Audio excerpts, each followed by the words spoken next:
Now you. Okay, since the mayor is out of town, I am acting as mayor pro tem this evening, and I'll be calling the meeting to order.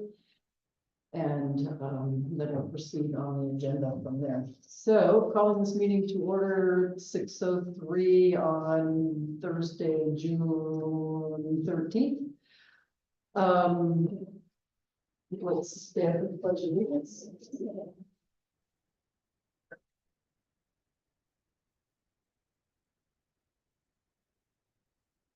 I pledge allegiance to the flag of the United States of America and to the republic for which it stands, one nation under God, indivisible, with liberty and justice for all. Okay, and now we'll have roll call, please.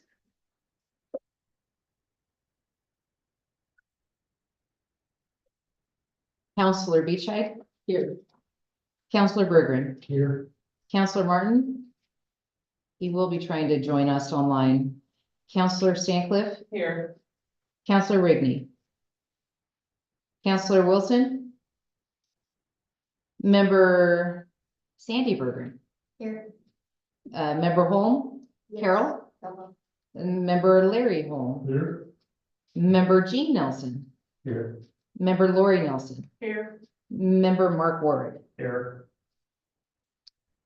So We do have a quorum. I see that we have no public input. And We should still open for it and then acknowledge there's no one.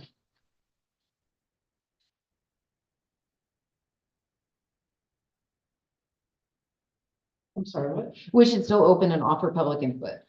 Okay, so opening for public input at this point. Seeing no one, closing public input. Okay, approval of minutes. Manager. I was unable to locate minutes for last year's budget committee. So we will make sure there will be minutes for next year for all of you committee members, but I could not locate any minutes for us to approve. Okay. The next thing is election of officers. We will elect a chair, a vice chair, and a secretary. And as soon as we elect a chair, the chair will take over running this meeting. So at this point, I open for nominations. If you want to nominate someone for chair of the budget committee, please raise your hand. Mark, oops, okay, we have two. We have two people raising their hands. Okay, Mark. I would like to nominate Carol Holm. Okay. Carol, do you accept? I mean, will you accept the nomination? Yes. Okay. Okay, Sherry, you wanted to nominate? I want to nominate Mr. Mark Ward. And would you accept the nomination? I'll accept the vice.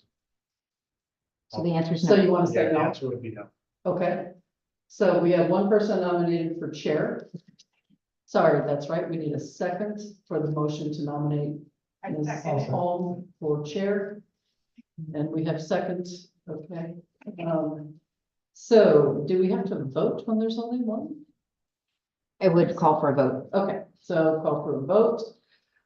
So all of those in favor of Ms. Holm? You can just say aye.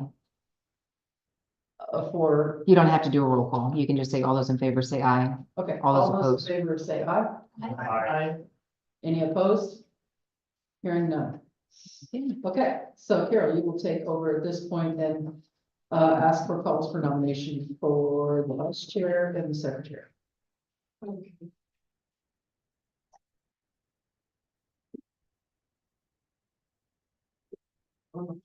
Okay, so the nominations are open for the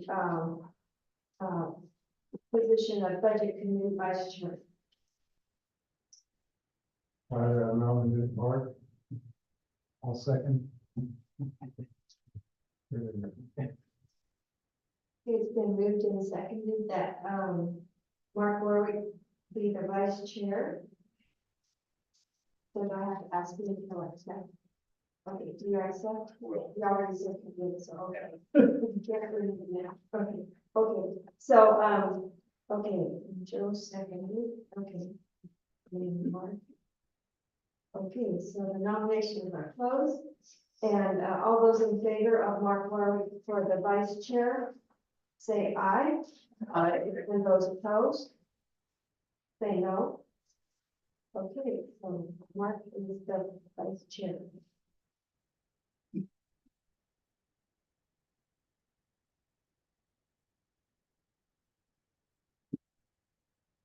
Okay. And now I'll open the nominations for the budget committee secretary. So, I would like to give an explanation for the group before we take nominations. okay, In years past, the secretary would take minutes and notes of the meeting. It is something that I have prepared for each of you, a cheat sheet of where there's blanks to fill in types or times. Essentially that when we go into discussion, you keep the time that we started that and when we'd end. And then any motions, who made the motion, who seconded, and I kind of try to do as good a cheat sheet as I could, so anybody could do this. I have no staff available to do the minutes, so I will be assisting and taking notes as well, but this secretary will actually be documenting. And it does not have to be every word that's said. It's just discussion ensued about, motion made about is essentially the gist of what we have to do. So I wanted to give that we actually need a secretary to take minutes. okay. Okay, nominations are open for the budget committee secretary. Nominate Sandy Bergman. I'll second. Okay. I was good at anyway, so. I'm on the top. No dinner for you. Who seconded? I'm sorry, I missed it. Joe, Malia. and Malia seconded to nominate Sandy Does she accept? as budget committee secretary. I suppose. And will you accept? Yes. Okay, so nominations are closed. And now we're going to vote. So all those in favor of Sandy Bergman as the budget committee secretary, say aye. And those opposed, say no. So, Motion carried. motion carries. Okay, so Sandy, you are the secretary. We can tell them the blanks are before us. All right. Okay. Do we have anybody, virtually that should be voting? I got a text from Rick that he was unable to I got get it. logged in. That first page up to. Thank you.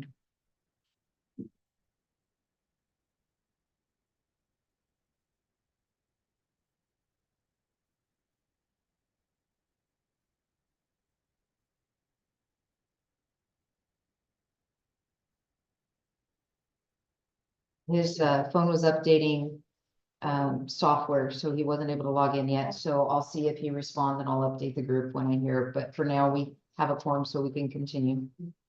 Okay, so we're moving on to agenda item 3, which is distribution of the budget, which it looks to me like the budget has been distributed, correct? Yes. Everybody has a copy of the budget?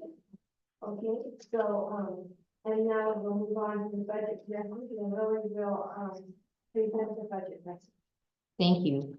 I am Lily Morgan. I am the new city manager and the budget officer per the ordinance 24-01 that was passed earlier this year by the council, assigning me to prepare and oversee the budget. I am going to read the prepared statement for you, and then we will go from there if you have any questions or anything like that, if you need at that moment. But then we can go, I will pull up the actual budget and we will go fund by fund through the budget. The Honorable, oh, and I typed your name wrong. I'm sorry, I'll fix it. Malia Beachside, Mayor Pro Tem, members of the City Council and members of the Budget Committee and City of Gold Hill. I am pleased to present a city manager's recommended budget for the 2024-25 fiscal year. Over the past 7 months of my appointment as city manager, the task of carrying on the progress made by our previous interim city manager has been a challenge, but I am hopeful that we are on the right path. Our staff has worked diligently to correct and account for decisions that came before them. We have hired a financial consultant to assist the city in determining our current financial positions. Our absolute goal is to bring in sound accounting processes to move the organization from financial survivability to financial resiliency. As was said last year in the budget message, this goal of financial resiliency is a longer-term goal that will require discipline both in operations and in community service desires over a multi-year span to maximize the value of the community of the funds entrusted by the community to manage.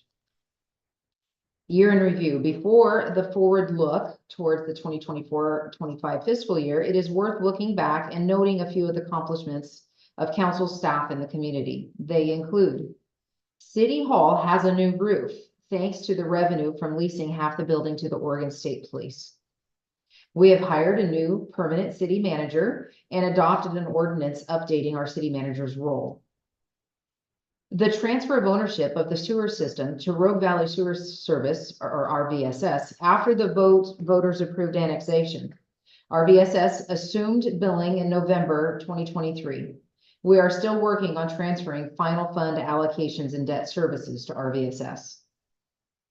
Senate Bill 1530 passed the legislative session, allocating a $1 million reimbursable grant to the city for improvements to our water plant and main water lines for the purpose of increasing housing capacity.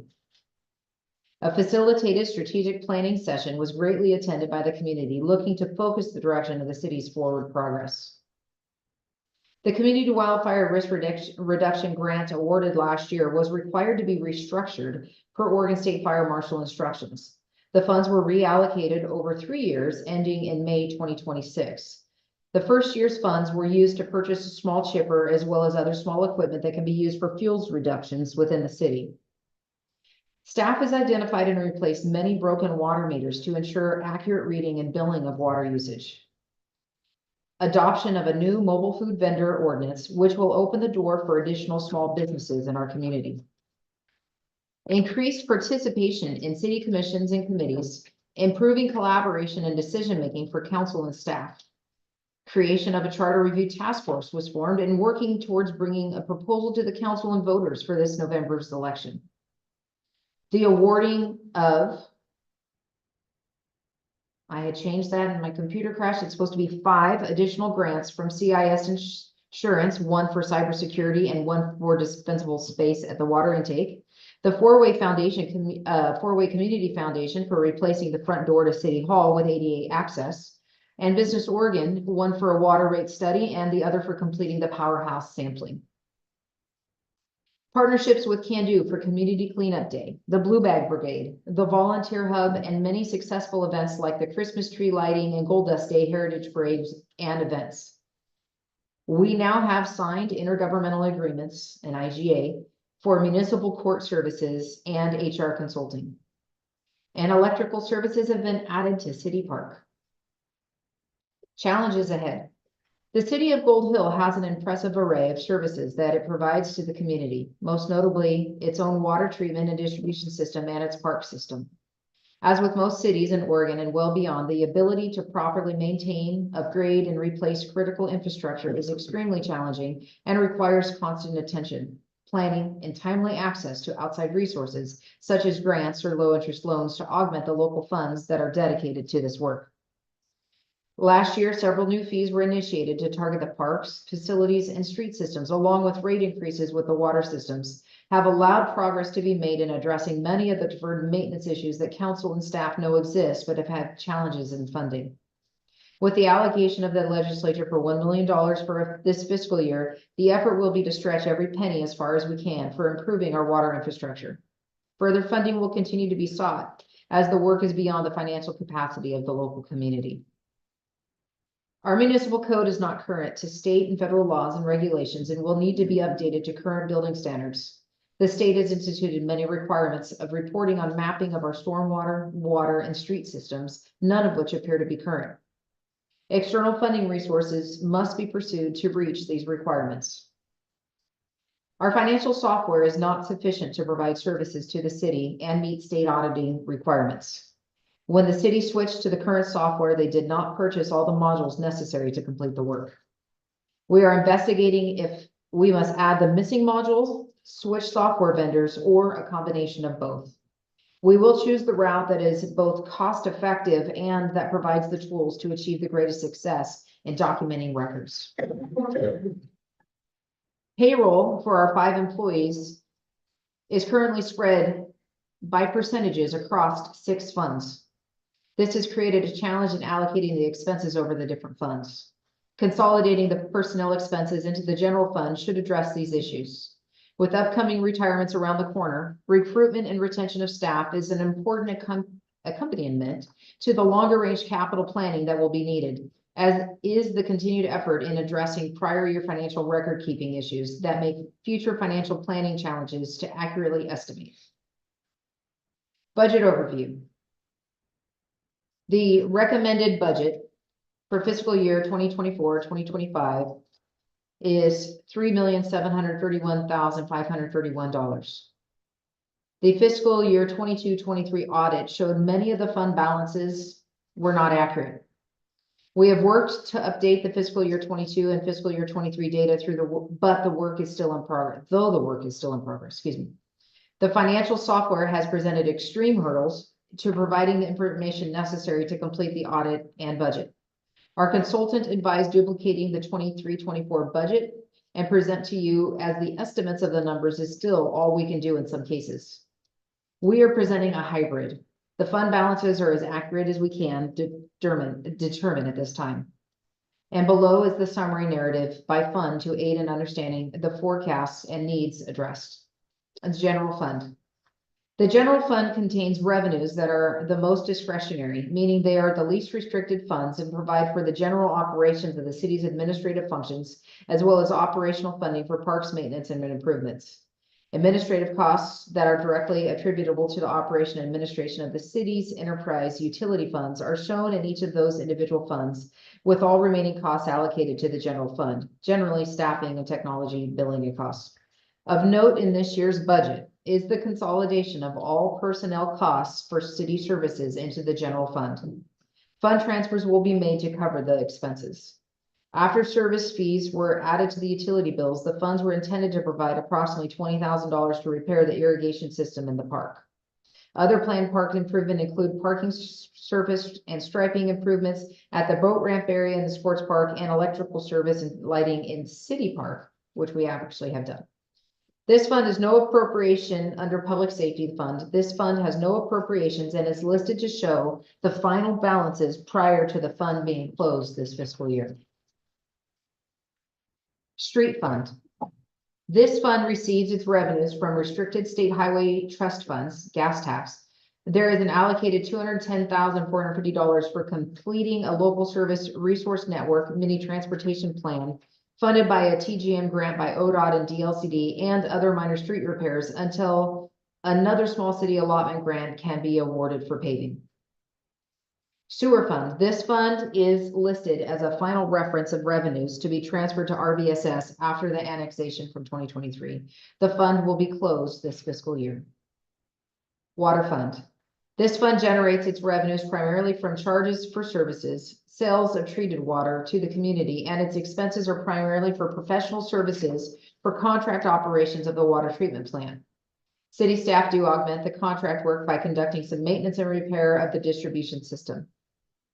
The city was a recipient of $125,000 federal grant that will provide improvements to the raw water intake equipment where water is taken in from the Rogue River and sent to the city's treatment plant, then on to the reservoirs for storage and delivery to the community. The bids for the grant came in above allocation of grant dollars, so additional funding is being sought to complete the project. Stormwater Fund. This fund receives its primary funding from the $3 per month fee on utility bills that provide for some level of maintenance and repair to the storm drain system. These funds will be used to repair a stormwater system as well as pay for monthly street sweeping that begins in July.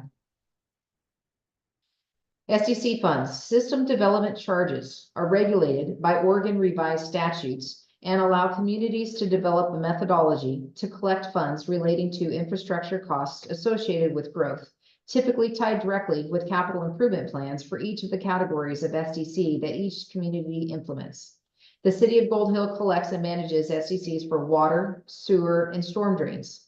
No utilization of these funds are proposed as part of this budget. The fund balances may grow with development activity and be utilized in future years for growing eligible components of infrastructure projects. Any SDC sewer funds will be paid to RVSS as part of the annexation. Debt service. The city has 4 debt instruments, 2 relating to the water system and 2 relating to the sewer system. The water intake relocation is $15,075 a year through 2029. The water treatment plant improvements is $7,565.22 a year through 2042. The sewer collection system rehab is $30,128.33 through 2024. The sewer collection system improvements is $27,297 a year through 2056. Each of these debts are paid via charges for service from each of their respective enterprise funds, and with some historically being transferred to a reserve fund, then to individual debt funds, and some transferring directly from operating to debt. Once the fund balances are determined, the sewer-related debts will be transferred to RVSS per our annexation agreement. Summary. All budgets are necessary and important forecasting exercises, and for local government also mean the approval to expend funds, approval of appropriations. The recommended budget does not anticipate using carry forward beginning fund balance, but as noted above, using estimates for carry forward beginning fund balance necessitates close monitoring of expenditures and revenues to ensure financial compliance and accomplishment of financial goals and objectives. This recommended budget provides the city with a solid financial forecast and appropriations to maintain existing service levels in the face of rising costs, and is intended to help bolster the fund balances in future years to give this and future councils the ability to continue to improve the services and infrastructure Gold Hill residents and businesses counts on the city providing. Respectfully submitted, Lily Morgan. Thank you. Thanks. All right, so now we need to, now we review the proposed budget for the fiscal year. All righty. Are we on? Oh, nothing on this hearing? I'm sorry, what was that? Do I have it? Oh, this hearing comes number 8 on Oh, the agenda.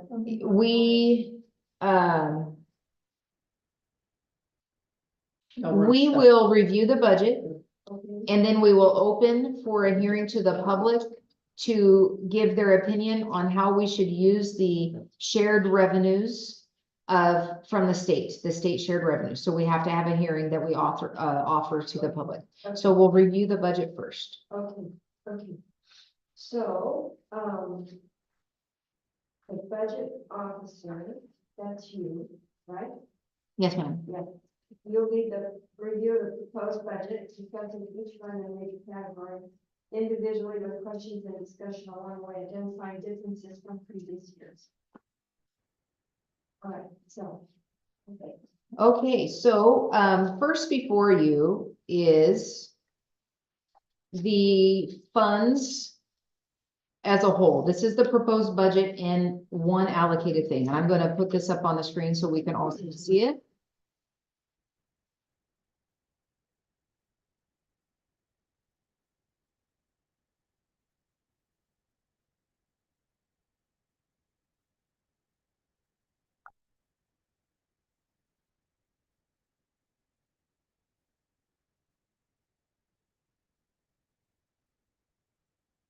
Okay.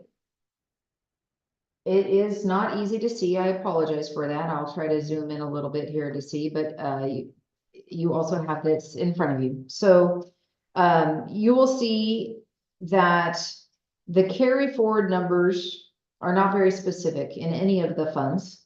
They are a lot of times estimates of where we're at. We do not have well, I will be blunt. When our city switched the software we had, they did not purchase the accounts receivable module. And that is a huge missing component that most cities use to process utility billing and taxes and any monies that come in. And so, what the two previous city managers before me found is they couldn't run complete account balance totals.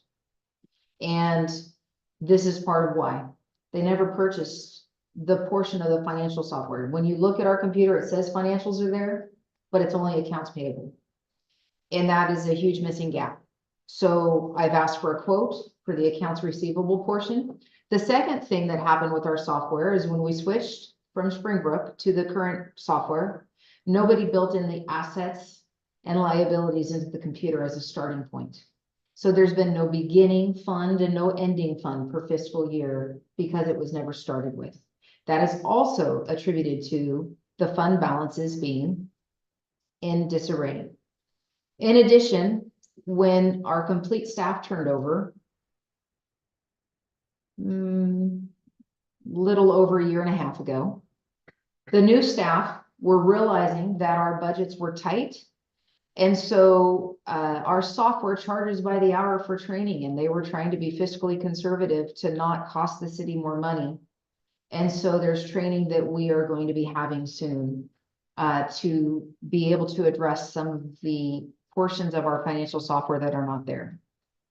To yesterday, it was pointed out to me that there are 786 receipts that have been documented into as payments, but have not been applied to the financial software. Those alone total $470,000 in revenue that is not accounted in the fund balances.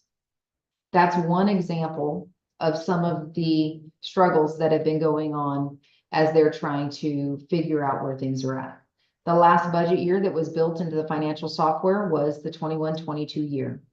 And what that does for us is you can then also see where are you at line by line. This is what was budgeted. This is how much you spent towards that. And you can get reports on that.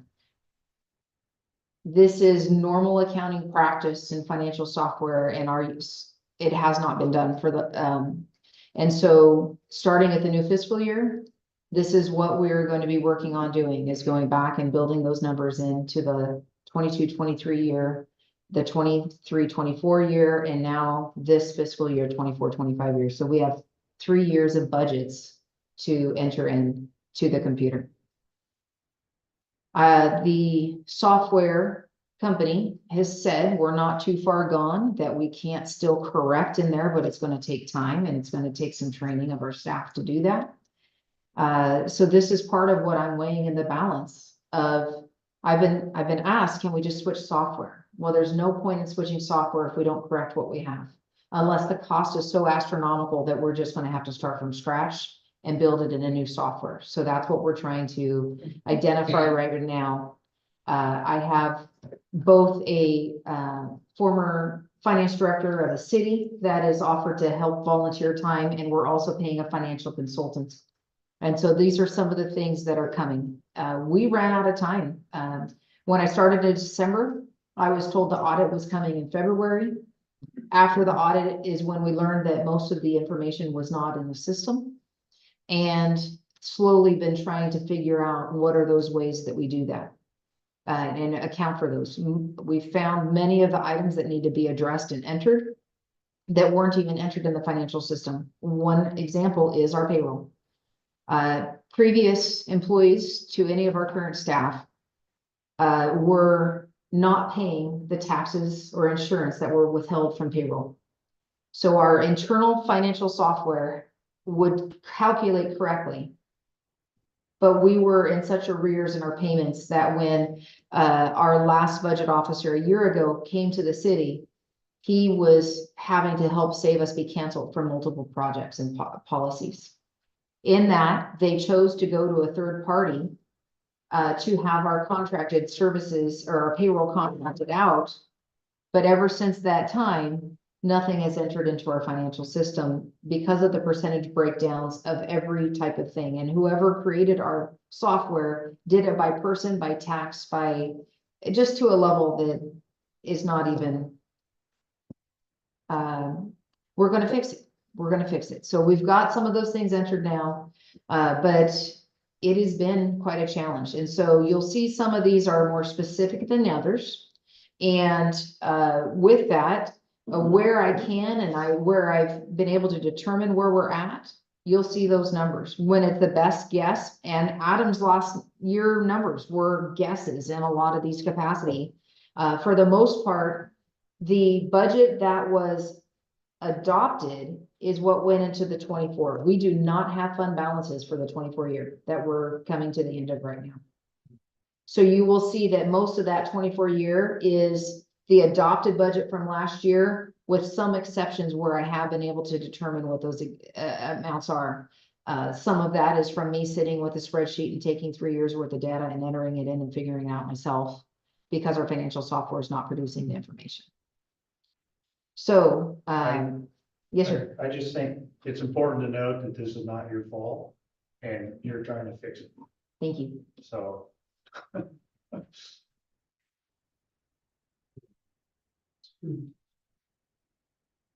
Well, and I do want to point out that, the software that we use is used, I think, by only 1 or 2 other cities in all of Oregon. I don't know exactly where they are. Nobody uses it in our area. So our staff have had to figure this out the hard way. And they're doing the best they can to make sure that we have everything accounted for, with having inherited a flawed, broken, inaccurate system. And so now that we've kind of identified some of those pieces that are the missing pieces, that we move forward and account for that. And so I'm hopeful that next year you're going to see a completely different budget before you, where we will be able to show actuals for the 2 previous years as close to the end of year as we're looking at it, 90% of where we're at or wherever we're at the time of this year. And then, guesses that are related to normal cost increases. So, yes, ma'am. So so the water bills and stuff like that, that's a completely different set of software? No, we have different modules within the software. So utility billing is one. Oh. And Oh. even though I can look at someone's bill and say what they owe, there's not a report. It's accounts receivable is the module we don't have that would have the delinquencies or the balances and all this different kind of stuff. So there's no double-sided entries on any of that? There is on the expense side. On the expense side? Yep, Okay. on the account payable. So, do I understand you're an accountant? Yes. Can I borrow you? No, I'm just kidding.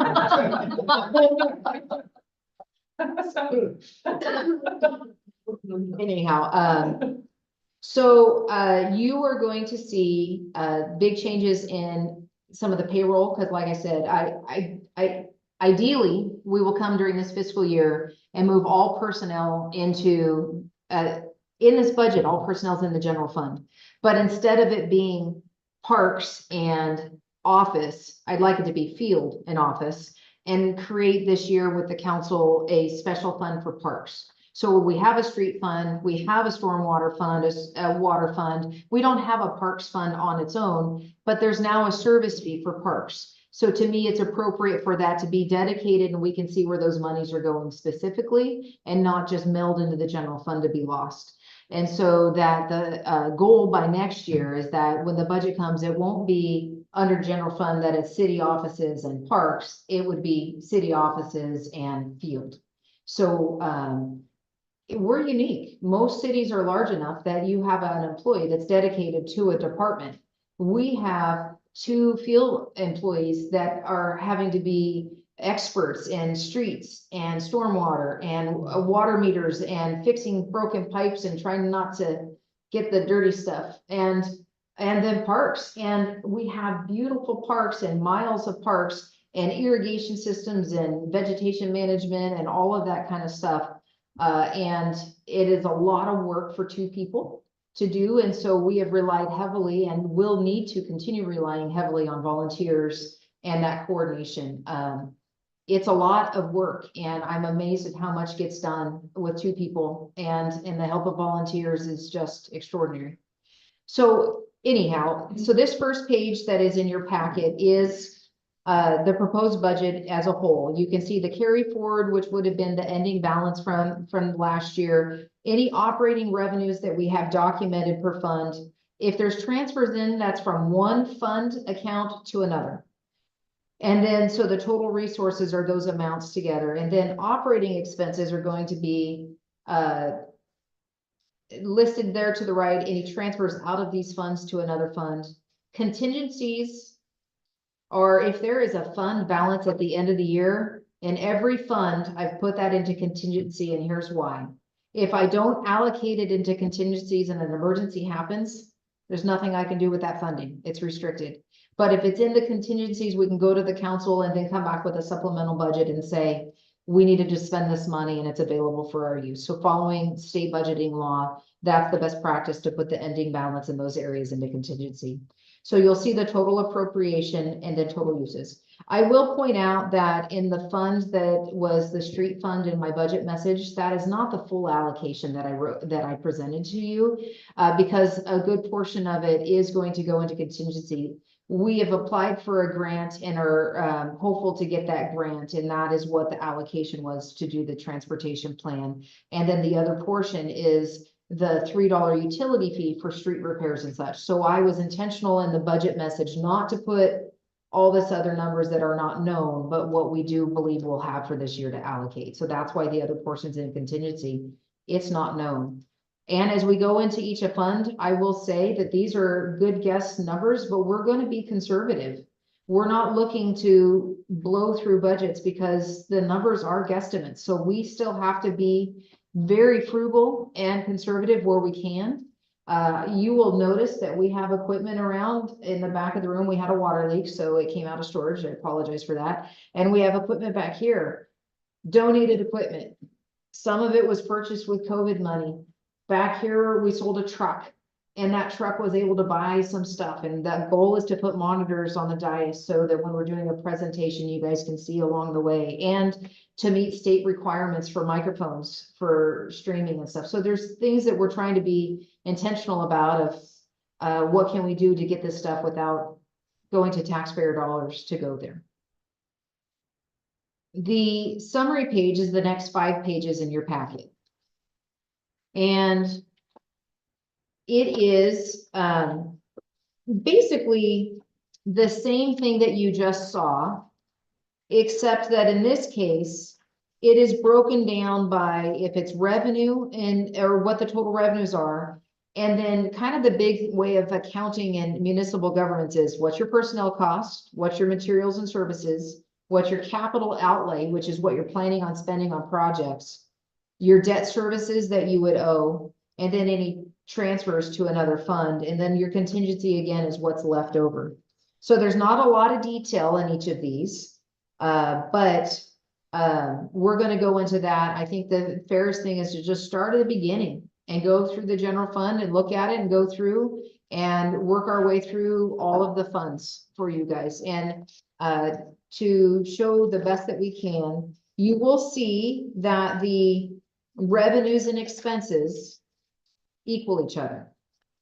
So that is the goal. That was the main reason you did not get this electronically, because I tracked down every penny until they matched. And so that we got there. So I'm gonna we're gonna go to the general fund if you guys are ready for it.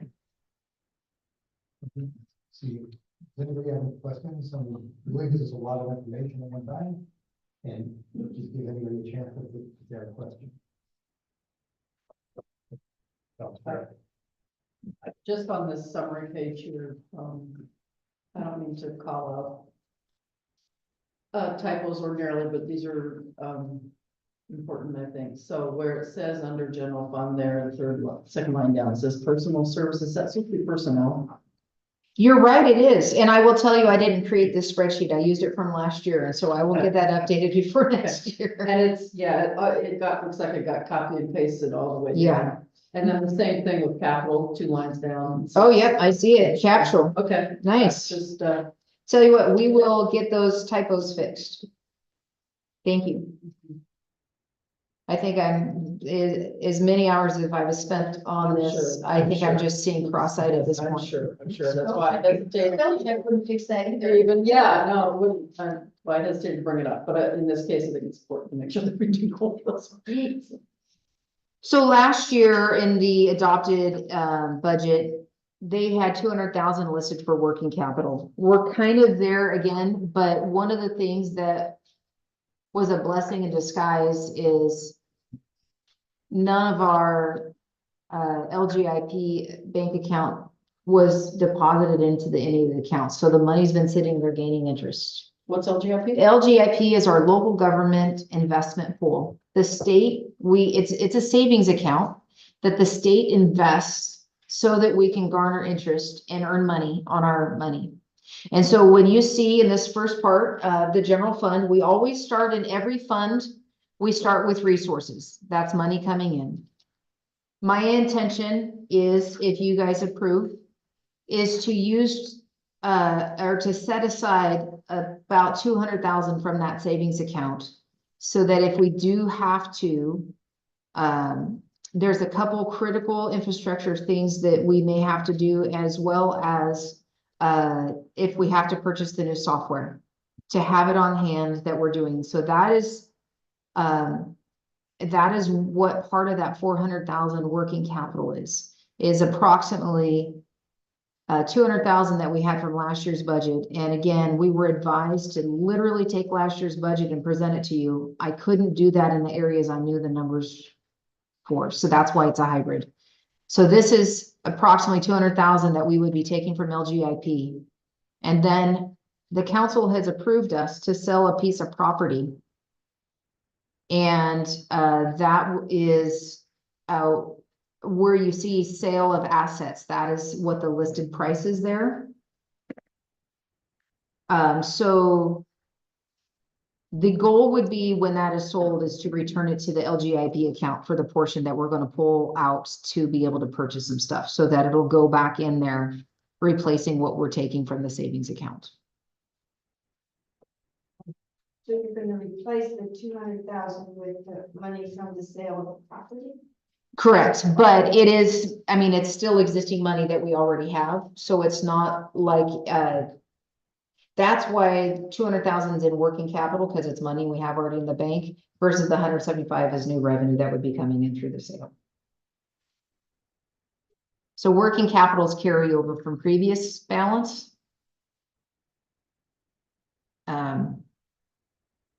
Okay, so our property taxes are guesstimated at, every year you have a 3% increase on your property taxes. And the amount of property taxes you see in the 24 year is through May.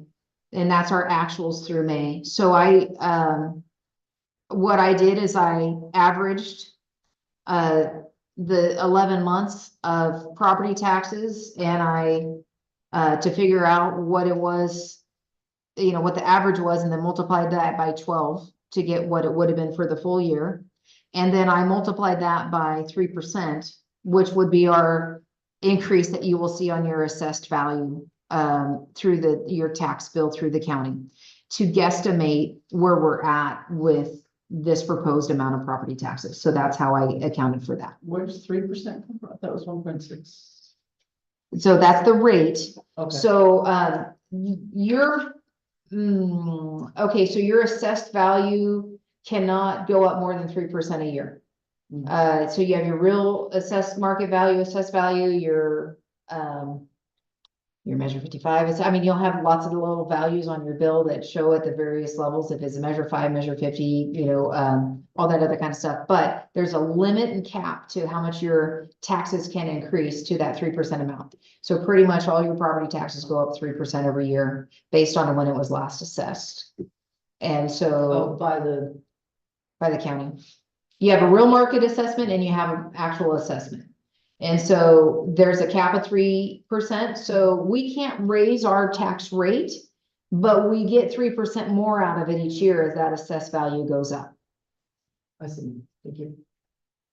Sorry, that was my old county commissioner hat trying to remember, but it's been a while. So grants, last year, the 70,000 that was listed, I'm guessing was the community wildfire risk reduction grants that they got 140,000 to go over 2 years. We have divided that into 3 years, but did not use very much of it. So there's still approximately that amount left that we can use this year. And we're trying to figure out the best routes to do that, but we're also applying for additional grants. So this is a guesstimate about what's coming in, but we do know that, there's several grants that are kind of in play that we're gonna be applying for and continuing to seeking funding. So, What is the number on this sheet of paper that you're referring to when you're talking? oh, thank you. All right, so grants at $70,000 proposed. Oh, I know what you're talking about. Yeah, that's what we're kind of lost. Oh, General fund, page 1. On your printed one, if you were on, so if you look on the bottom, I put the fund into page 1 of how many funds. So we're on page 1 of 3. Some of us are still stuck on these. Oh, forgive me, we're on the general fund now. Forgive me. There you go. Yeah, see that. Gotta look like that. Is that easier? Well, Helps a lot. All right, so, okay, so we're at the grants, that's where we came up with the 70,000 that, there's a few grants that we're working on, trying to figure out if we can apply for. Transient lodging tax, basically, I was looking at what we had in 22 and 23 and kind of average to see where to guess to put that, because I don't have numbers to tell you where we are. That's kind of where that came from. So in 22, they said we had $2,800, but 23, we had $7,100. So I split the difference. And came up with the guesstimate. Adam had guessed 5,000 last year, but it's way less than where we ended up actually being with the numbers that we can show. All right, so the marijuana tax, cigarette tax, liquor tax, state revenue sharing are numbers that I went through and calculated the 3 years with. So those are actual real numbers. The fiscal year 2024 is 11 of 12 months.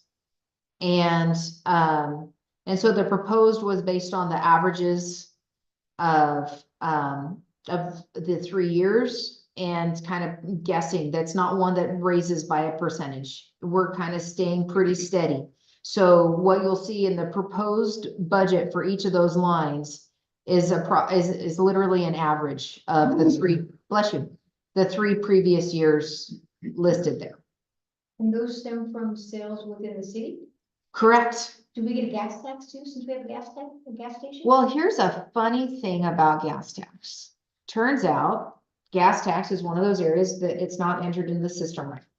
But it is on the street fund. So all of these go into that LGIP account.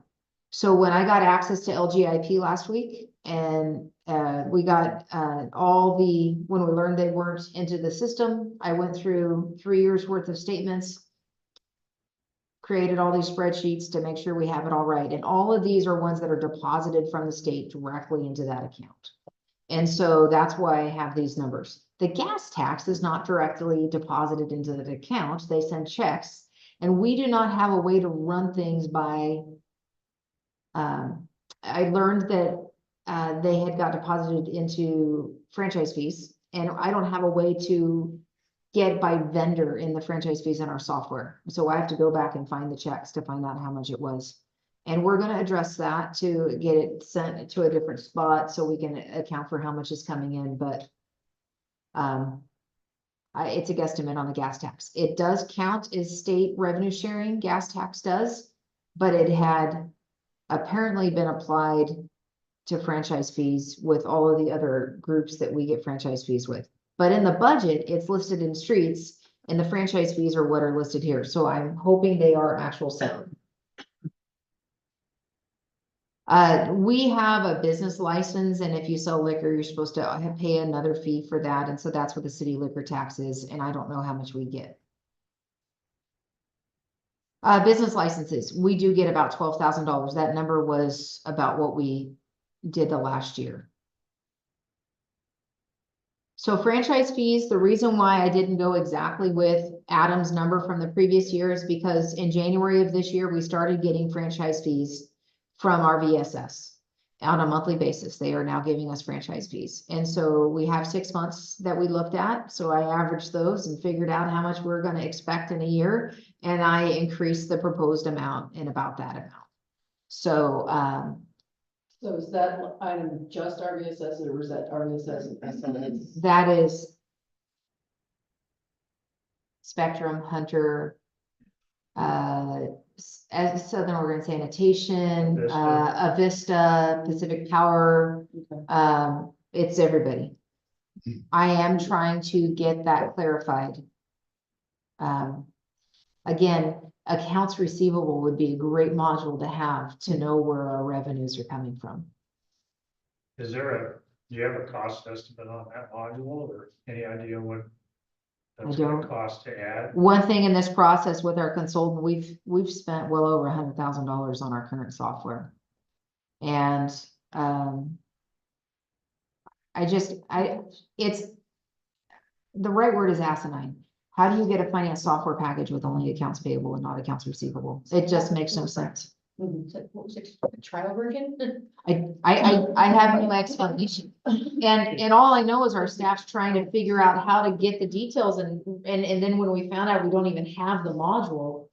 I mean, you can imagine how frustrated and how we come up with a solution and then we find something else wrong. We find, so this has just been a work in progress of trying to get there. So So when you talk about the franchise fees and the gas tax, would you down the road look at splitting that out? absolutely, Yeah. gas tax is listed in our street fund. Yeah.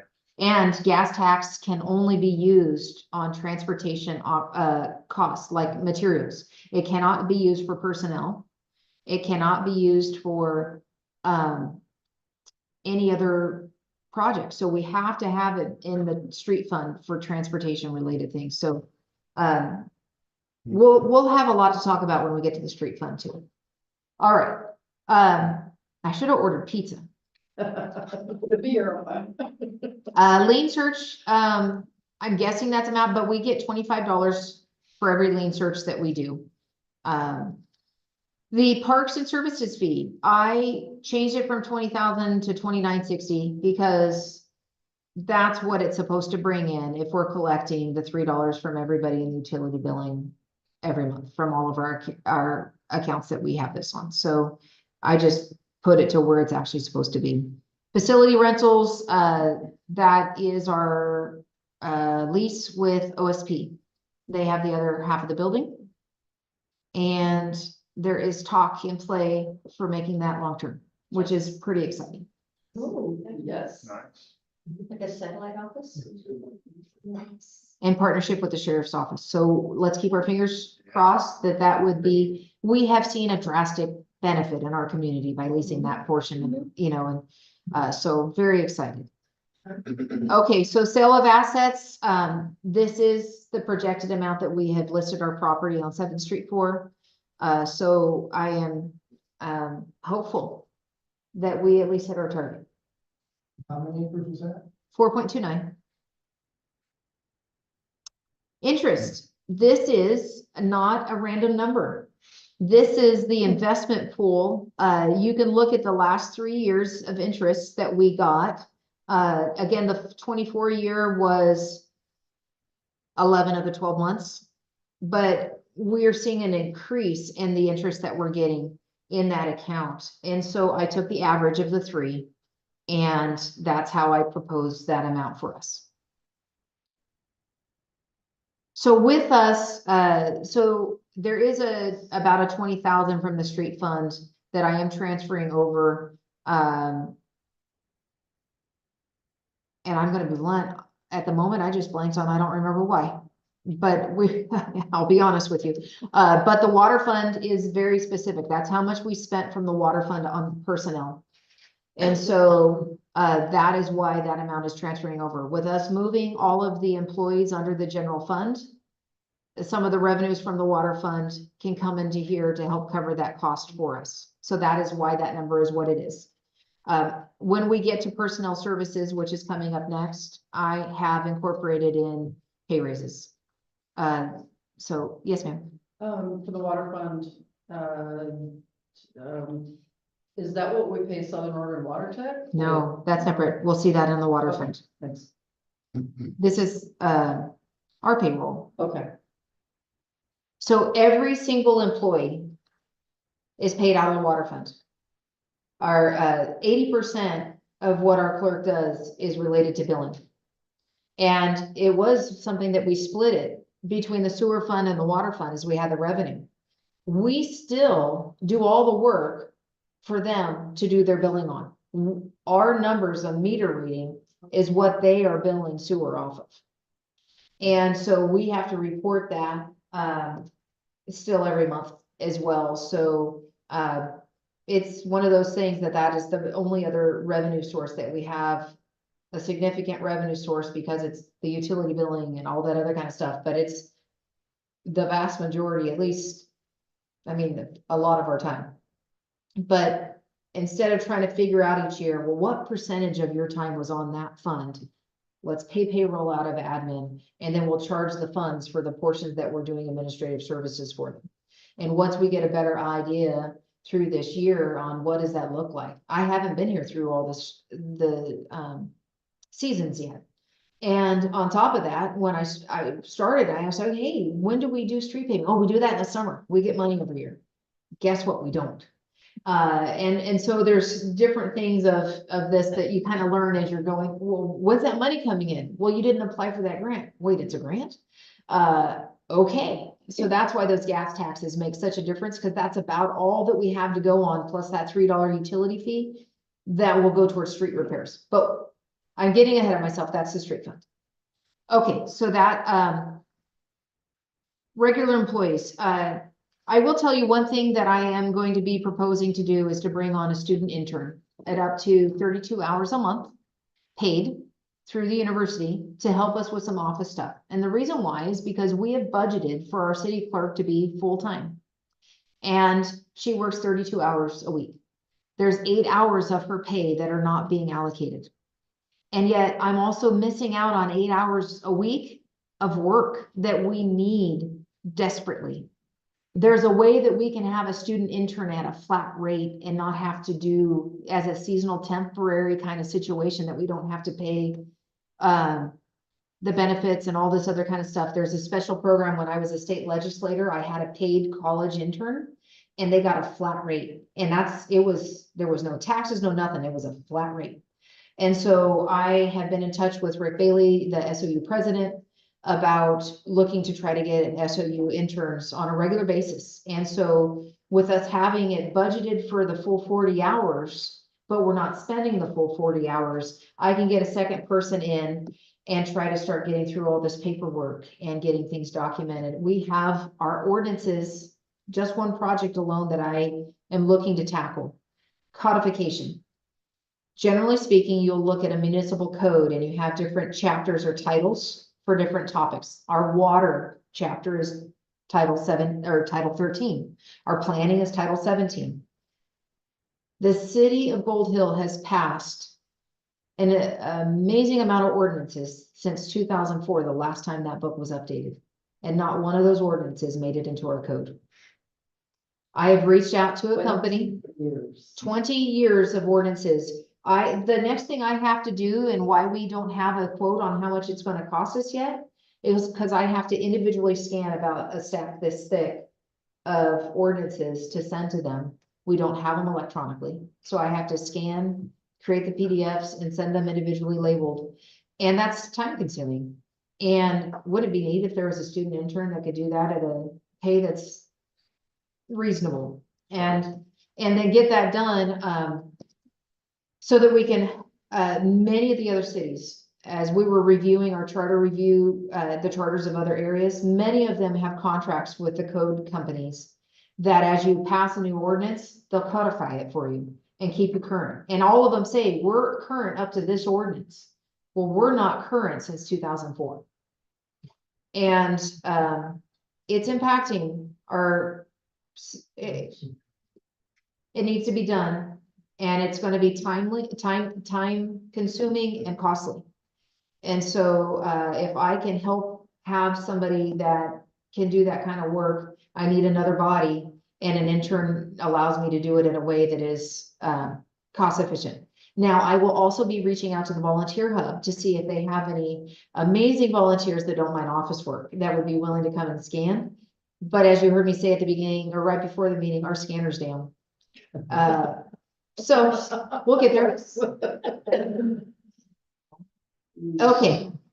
I promise we'll go faster. That overtime cost there is, there's only one employee that is eligible for overtime in the office. So it would be few and far between that we would have anybody even have any. So the FICA Medicare, is relatively close to where it's at from most recent, numbers that we had on this. We have gone through every payroll one. It's one of the ones we've been doing. PERS, these are pretty accurate numbers on unemployment, the employee benefits, where we're at with that.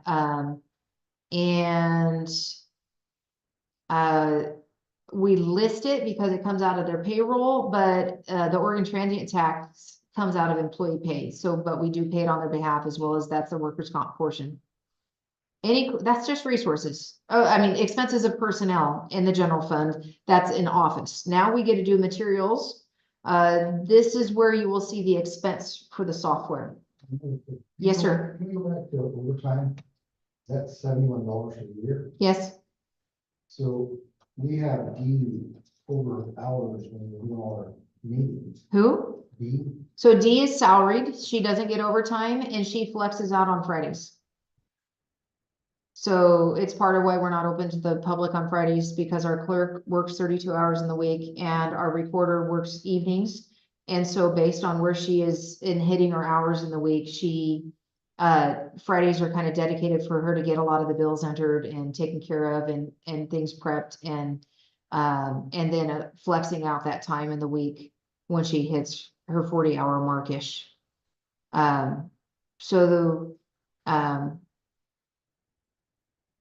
That's where that's at. That's why I said that there's only one employee in the office that's eligible for overtime. Now, the personnel of all the field guide is going to be down below and you'll see that number is different. Because they're eligible for overtime. So does D, and this is just cause anybody who's not, so she's a supervisor of somebody, is that correct? Or not? The reason why I'm asking is because technically salaried people still have to have their hours tracked and they are eligible for overtime if they're not a supervisor. She is technically the supervisor over the clerk. Okay, I just wanted to make sure that that was thought of, but that is. Yeah, so I'll take a quick side note. When I came on, we found that the actual paperwork hadn't been done to make the city manager the supervisor. The city manager was created in 2009 under a resolution.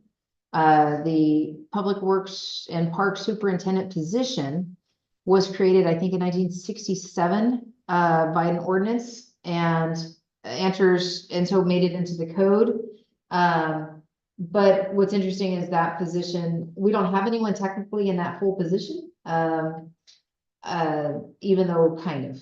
And then the recorder is made by charter. And so in that position is an officer by charter. The Parks and Public Works Superintendent is an officer by the code.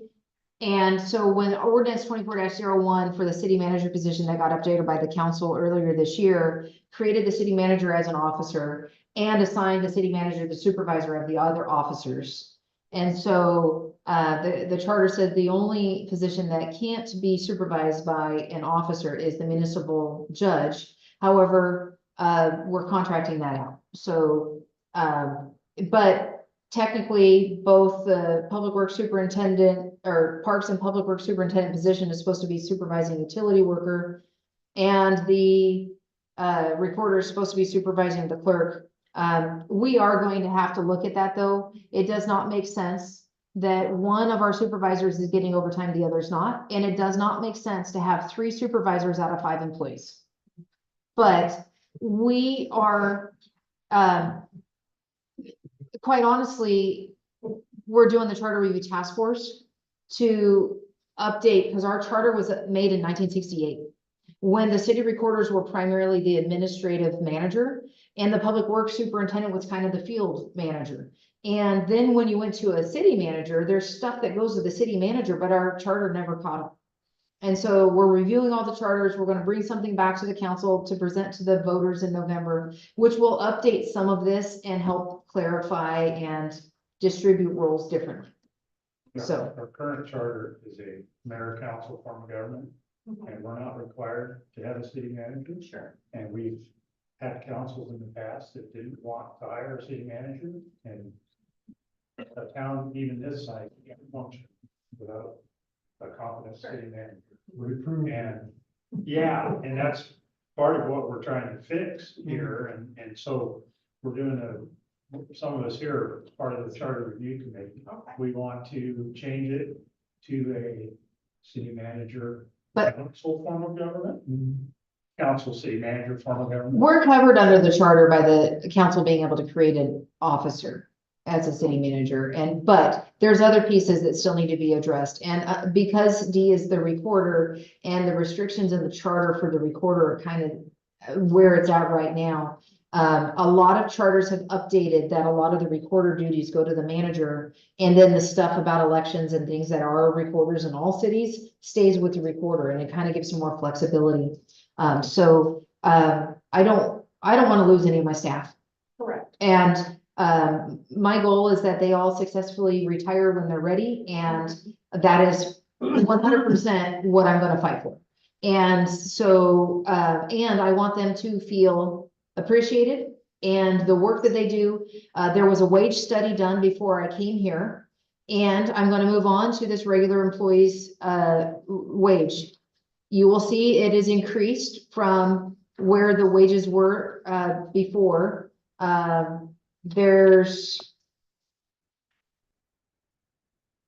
That number did not include the interim city manager portion or it kind of did. This new number includes a rate change. Lily, excuse me, but where are you now? Where the green boxes, under regular employees, under personnel services. So this includes both a rate change for the supervisor positions. They're currently paid $1 more an hour than the people they supervise. So this is taking into account the rate that was proposed by a rate study for the positions, and also incorporating in budgeting a 3% increase for those that didn't. And for the city manager's wage, I did not give a raise for the city manager's wage. So it was a 3% cost of living. for Yes. Everyone, And then a rate change, and a rate change for everyone or? for- supervisors. Thank you. All right, so, I'm gonna move on down to materials and services.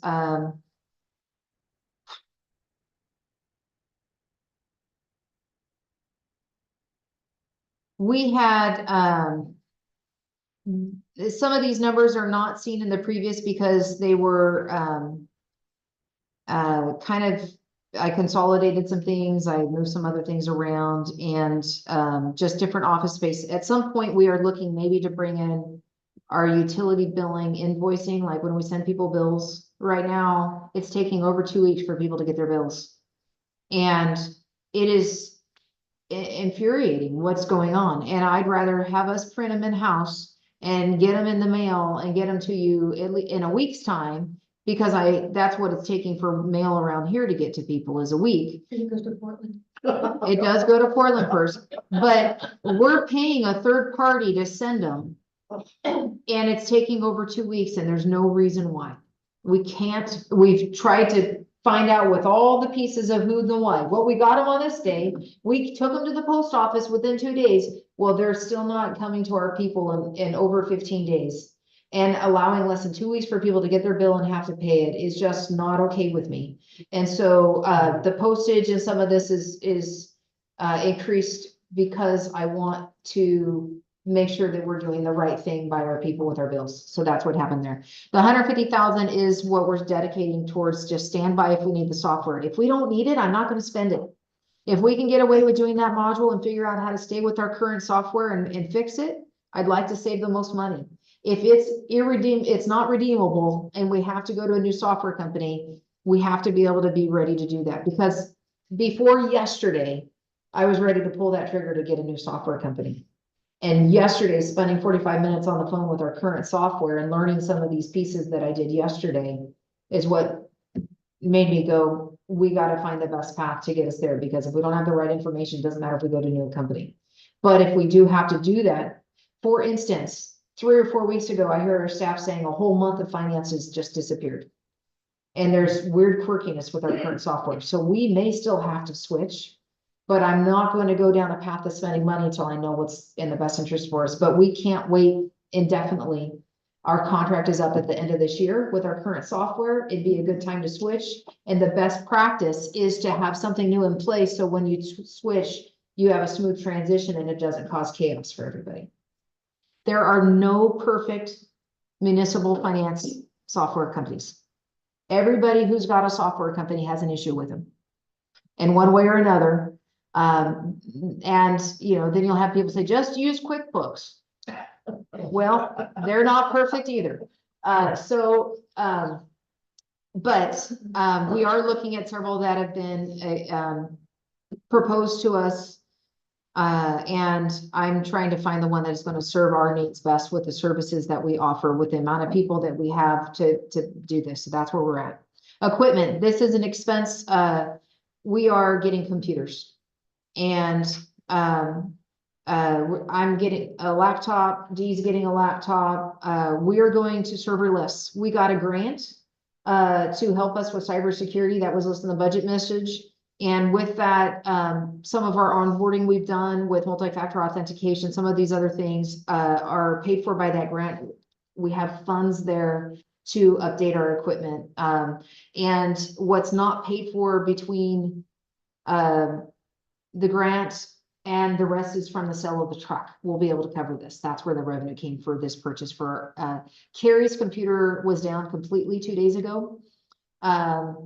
The amount of time we're spending with tech services because of our outdated computers and server, but going serverless will increase our security. It'll mean that we can work remotely from anywhere. I'm not suggesting we're not going to work from City Hall, but right now, Dee and I both are working off of our personal laptops for city business. And it'd be nice to keep work separate from personal. That's how much we pay for our copier, which is our scanner, a year. And consulting services, I went up by $10,000. I just signed a contract with RV-Cog to do HR consulting. There wasn't a path. We have too little of a staff and too little of a city to not have a third party unattached doing our HR. This will be a great resource for council, for staff, and for the manager to have a resource to help us through everything HR related. And I put a maximum clause of 10,000 in there, that we can't spend more than $10,000 on the contract a year. So that's why you see a difference between last year's and this year's amount. So one of the things that I noted when I came in is there has not been any professional development of our staff since they came here. We have staff that are really, have a lot of heart, have a lot of passion to serve this community. They care about this community, but not one of them has ever worked at a city before and understand government requirements and bureaucracy, red tape that comes with that, or the laws and restrictions that we have to follow, for instance, public meeting laws and, you know, all that kind of stuff. And we have, a need to make sure that we start investing in, are we attending the government finance conference to get the training that they offer for our finance staff? Are we attending the League of Oregon Cities? This is also covering council going to conferences and stuff like that, which is an essential part of our council knowing how to do things. So We will not spend that much money this year, but it was a placeholder to get some things started because we have to give our staff the best foot forward to be equipped to do the job that so much falls on them because there's only 2 in the office and 2 in the field, that if we don't start allowing them to get the training, a lot of the training for our field guys is not offered locally. It's up north, there's not a way around it, and so that's some of what we're looking at for that. These are down to just a couple hours ago insurance rates. So those are current and accurate. We have dues in the form of the General Finance Officers Association of Oregon, League of Oregon Cities. We have the Oregon City County Managers Association, with the Oregon Mayors Association, the Oregon Recorders Association. I think that's it. We are not members of the National League of Oregon, or the National League of Cities, just the Oregon League of Oregon Cities. Well, we have to invest in our building repair and maintenance. So I cut the cost from last year, but we have to have something in there. I had a water leak back here this week, and turned out the filters of our air system haven't been replaced in several years. You know, the ones in your home you replace every month or every 3 months. The amount, you know, just normal maintenance wear and tear that we got to be intentional to get on schedules for. So this is going to cover those costs. All right, I'm going to start going a little faster through this. Is there any questions about the expenses for the office? This is our biggest fund, so we're going slower through this. Not all of them are this thorough, but this is the main expense of most of what we do. And that was just one department. Are you guys okay for me to move on to parks? One question. Yes. What's the OSFM CWRR grant expense? Oh, okay, so up above where I had grants in the 70,000 range, that was kind of carrying forward the Oregon State Fire Marshal grant that we did. I should have put it in working capital, but I kind of just listed it there because this is a grant that we have, and we have 3 years to spend it. So this is our Oregon State Fire Marshal Community Wildfire Risk Reduction Grant. The work we did at 6th and Jacoby, taking out the trees that were touching the ground and taking that brush back. There was a gentleman on the other end of town that was elderly, needed help with his hillside and fire. The cleanup day, paying for the bins. We did some other work in town. We're going to continue to do that. We're looking at maybe coming up with a tool lending library under the guidance of the state fire marshal. So if somebody needs to borrow a weed eater or a chainsaw, that they can do that. And that was part of the requirement of us getting the grant dollars and buying equipment, is we had to make sure that it's going to the community, not just to the city. And so either we have to spend this on people working and doing those projects, or contracting with somebody to work alongside people, like Department of Forestry or Fire District 3. But we have to spend this money this year on the grant. Question on election. Did you say what? On elections? Yes, sir. The current elections coming up. We don't have to pay anything on the current election. We only have to pay into an election if it's a special election, or if it's at an odd time, we split the cost. So like, but the general, what year are we in? 24. The even numbered years, general and primary elections, we don't have to pay. The county covers that. And I think it's the other one that is the even number of years, in the May one is usually the school boards and something like that. If we have anything we add to that ballot, we have to pay our portion. So it's never much. The expense you see from 2 years ago was the annexation, and it cost us $93 for the annexation vote. So it's in there just in case we need something, but hopefully won't. But with us sending a charter review, who knows if we'll get it done by November, or if it has to go to May. So that's part of why I chose to put something there. Yes, sir. Let's get it in November so it doesn't cost us. That is our workers' comp thing, the banking fees. We do pay some banking fees, but I'm hoping that with us switching the utilities towards people paying the percentage portion, that maybe our banking fees will be less. All right, any other questions? Can we move on? Awesome. Okay, so this is currently parks. The personnel level that's listed under proposed for regular employees, is incorporating the pay raise adjustment and the 3% for the other employee, for our 2 field employees. So, I don't think that other amount from 24 is right, but the proposed word is essentially what their hourly rate is times 80 hours times 26 pay periods times a 3% increase. So is how I came up with that, with the other position, the supervisor position getting a raise. So the temporary employees, it's not a bad idea to budget. We have somebody that's retiring in January. We don't know what's gonna look like. And if this, I think, is the potentially portion if we get another intern or something, that's where I came up with that money, but it probably, we'll see. The payout, that is if we pay out the vacation time on the retirement, when that happens. So that's why that's budgeted. Nobody else is allowed to retire. We only can have 1 a year. Overtime, you can see this number is a lot more. And so, then the different insurance costs and such like that listed there too. I debated in whether I put personnel all in the office or not, but until we can kind of consolidate our chart of accounts in the software system, each employee was put in individually and by each tax that each employee pays individually. And when each employee is paid out of 6 funds and you have to take each tax per person, per fund, it's ridiculous. But I think it is good for us to be able to see what is the office costing us, what is the field costing us. And so that's kind of why I opted to go this route. You know, the field guys, there's a lot more equipment we have to purchase. There's a lot more cost to the trails and parks maintenance.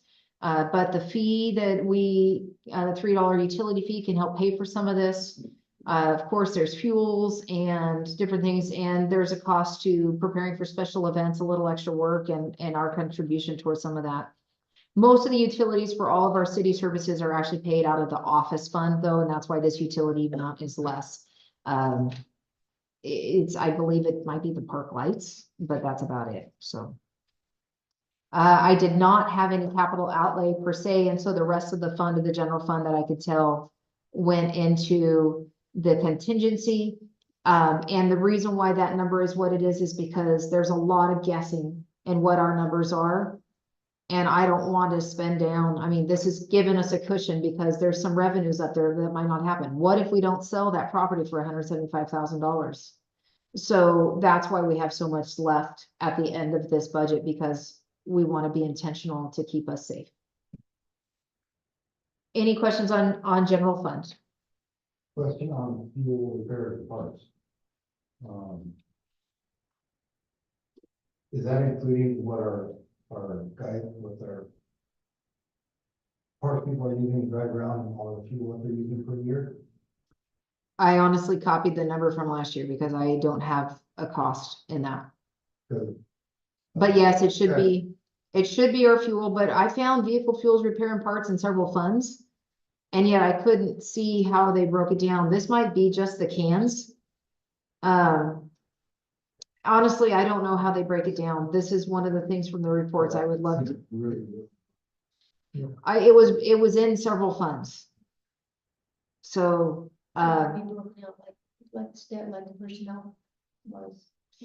it seems to be that they charge some to some funds and some to the other. And again, this is one of those areas that I'd like to have more detail on next year. I'm in the same boat with you guys on some of this. Yeah, no, I just did a quick calculation. Yeah, it's not much. Like 5 is more like almost 50. So- Okay. But look at how much they spent in 22 and 23. And that's what I'm trying to figure out. Yeah, and I'm sorry, I don't have more information for you. All right, yes, Forest patrol system. I have no idea what that is. Okay. But the number went down. I think it's something that's not there anymore.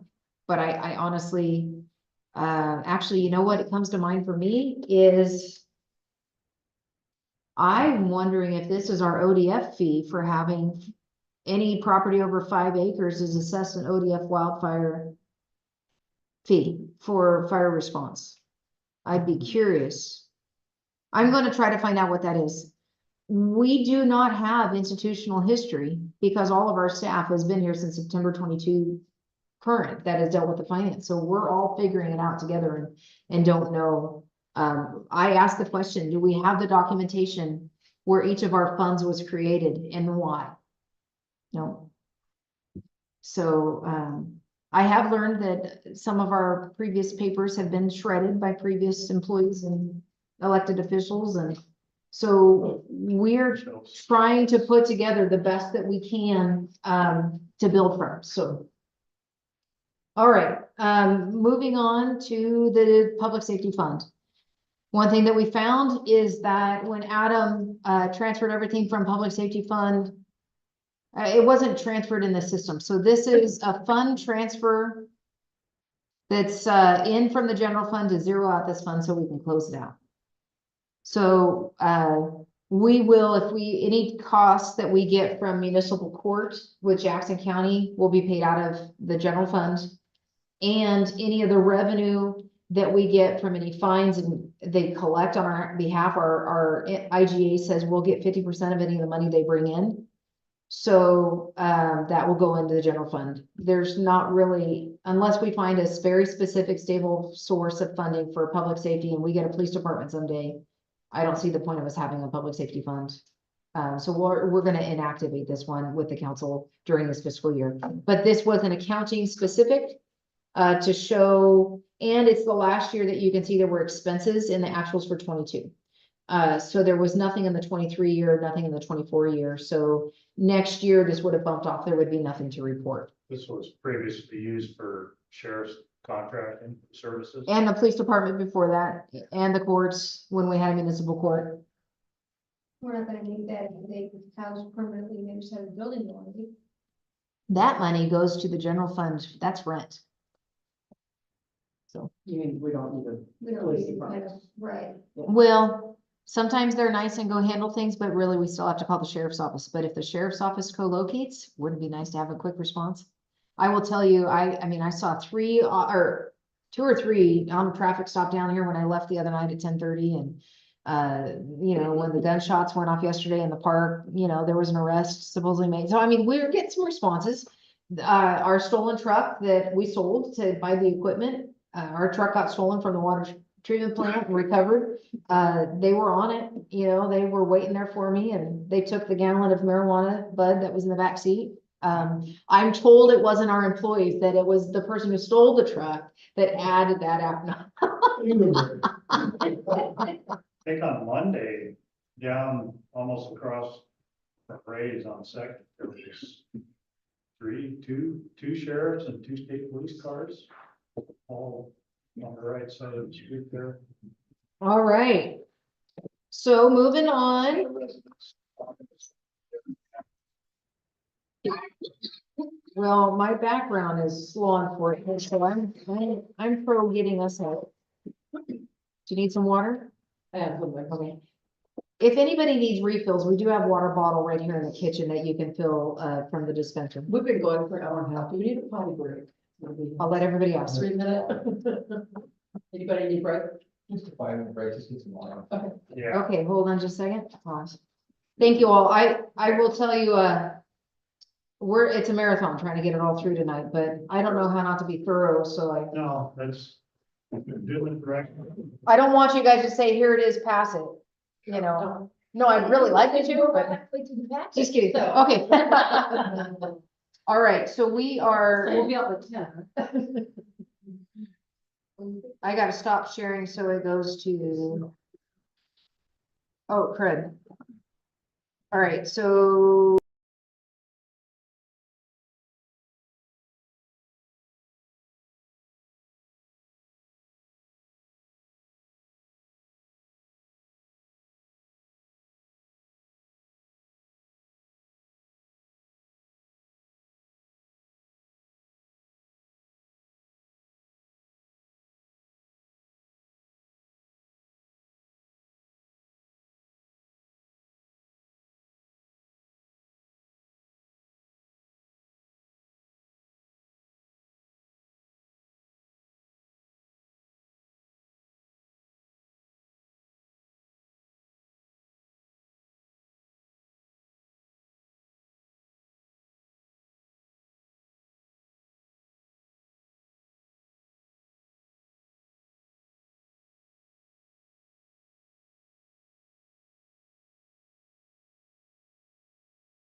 We're ready to read the vote. Very good. All right, we are back. Street voting? All right, so yes, we should now be on street fund.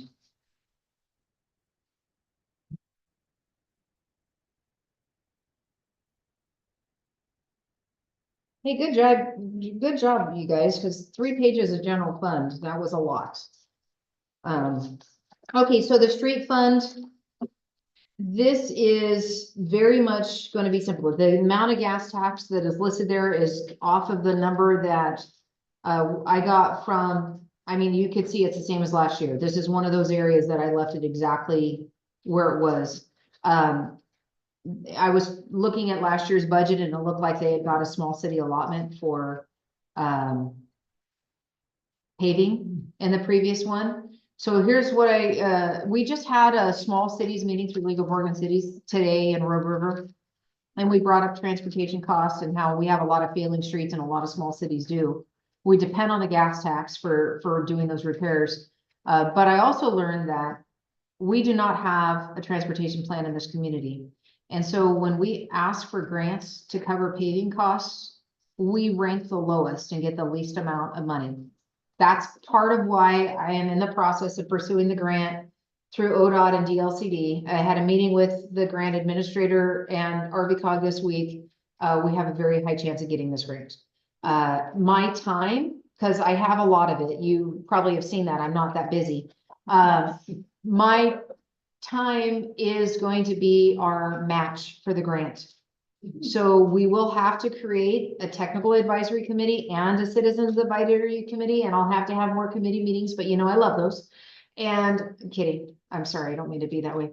But all of the time that I put towards that grant is our match so that every bit of the grant goes towards getting our local service resource network grant in place. RVCOG is going to do some technical help with us on that. But in the end, we'll have all the designations of what our street should be, a ranking of which ones we should fix when, and when we apply for funding for paving, we'll rank higher through the MRMPO, which is the Mid-Rogue Metropolitan Planning Organization that we fall under for transportation. So you will see that, so the 80,000 working capital was because we don't know how much is in the fund, and I copied it from last year. The gas tax, same thing. The grants, that's the exact amount that were budgeted for that grant. That's why that's that number. And then the 2960 is a $3 fee off of our utility bill. So I was trying to be as specific as I could with where I knew on the proposed resources. And you'll notice there's no personnel this year. So, and look at the total of the total personnel costs from last year, 2960. Well, that was the cost of our utility billing. So this is why I've also switched. We've been charging you guys $3 a month to fix the irrigation of the park and to fix our streets and our stormwater. It was all used for personnel. So, I mean, if we need money to fix, we just had a stormwater leak and we had a sinkhole. We just had, you know, we're fixing potholes. It just cost $1,500 to fill in that big pothole down on Jacoby. And, you know, all this kind of stuff, we have to have money to do it. And this was the kicker for me. When I saw that the exact amount of the fee was used for our personnel, I had to put a stop to that. That's not the integrity of what those dollars were collected for. And so anyhow, so the equipment, So just to clarify, so when you apply for these grants, if you have a transportation plan, some sort of a pavement management plan. yeah, And an inventory. yeah, of the condition of your streets. It's probably easier to get a grant if they know what. that's exactly what we were they're told. Giving you the money for. Yep. Yeah. So this will, by doing this local service resource network, which is a mini transportation plan, this will make us eligible for more money for grants. And that's the whole reason I'm doing it. And a grant is paying for the plan, so hey, great, win-win. So you'll see in the expenses under materials and services,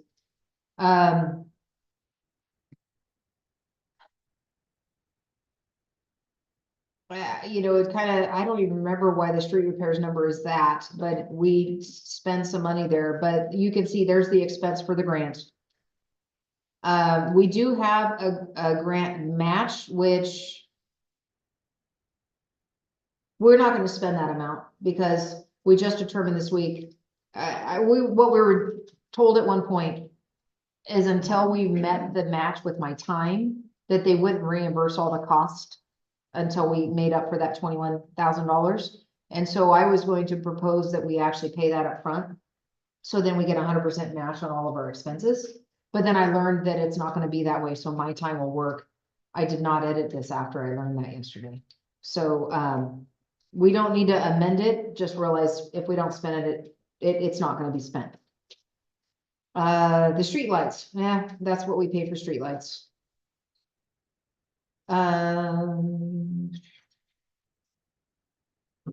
So my, Is that in electricity? yes, Why did it go from 37,000 to 14,000?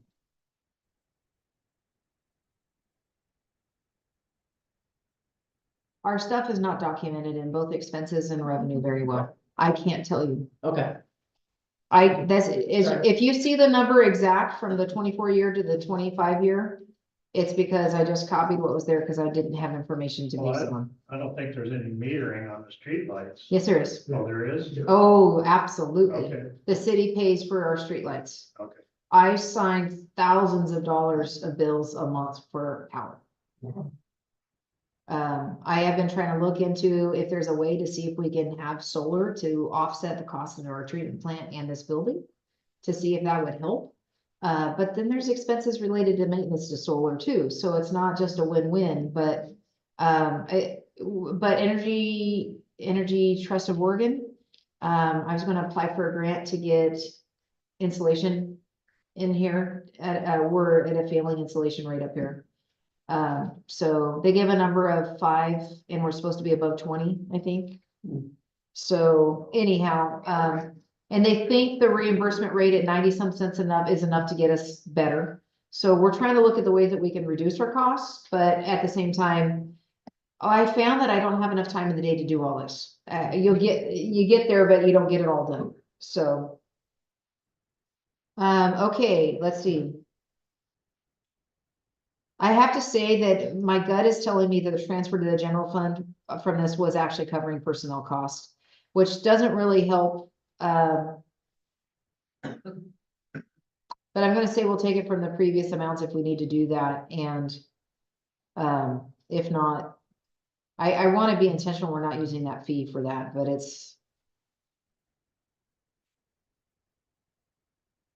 that's my guess is what that was, is trying to cover the personnel cost moving to the general fund. All right, are we good to move to sewer fund? All right, so sewer fund.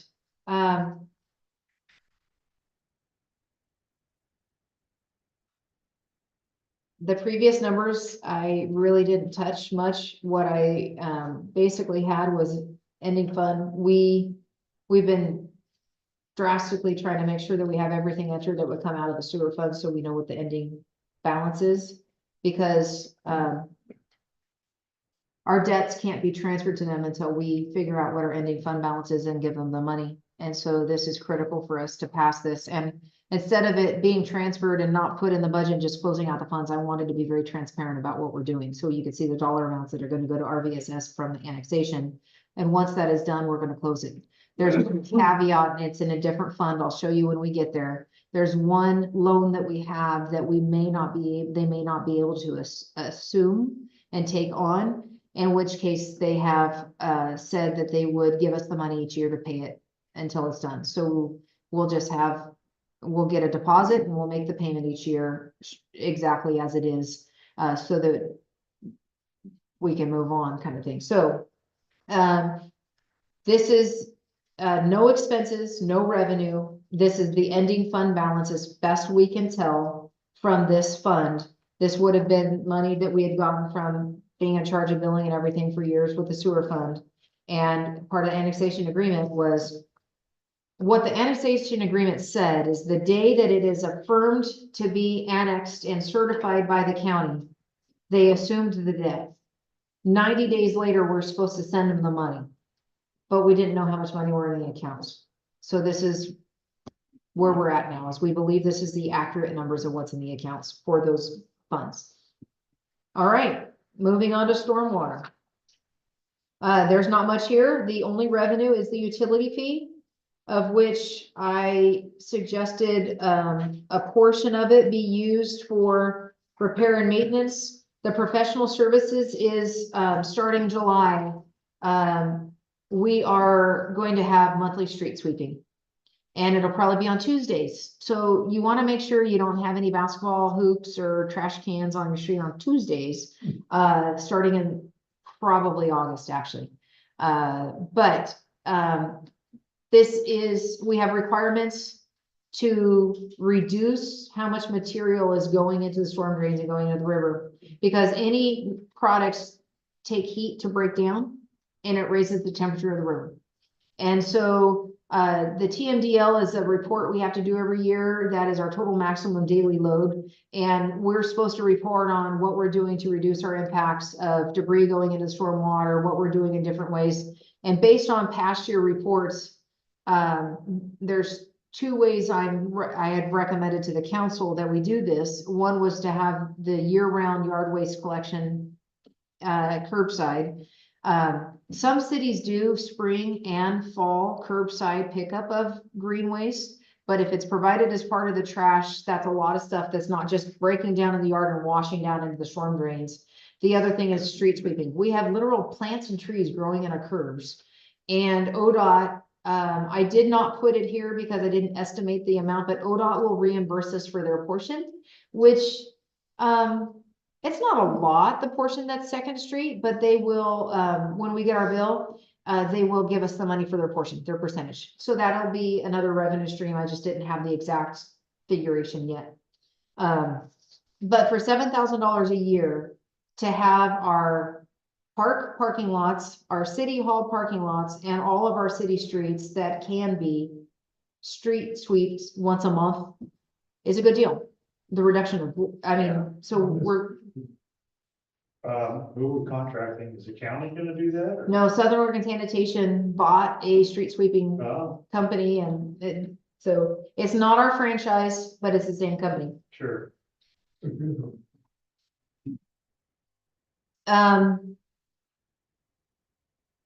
I don't know how much our engineer, I put a sum there for engineering because, what I'm learning is that when you dig up pipes, you have to sometimes hire engineers to put things back. And so just having a placeholder there, I'm at 35,000. I don't have any big plans, so that's why, there's a big amount of contingency here because we don't know exactly where the fund balance is either. So when we know the fund balance, then we can get you more specific. Water's gonna be the next biggest one outside of general fund that we are gonna be looking at.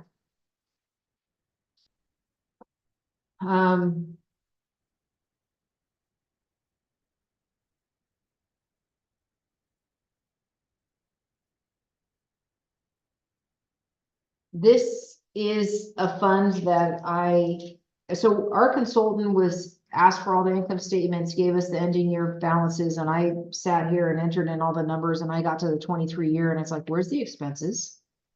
There's nothing documented.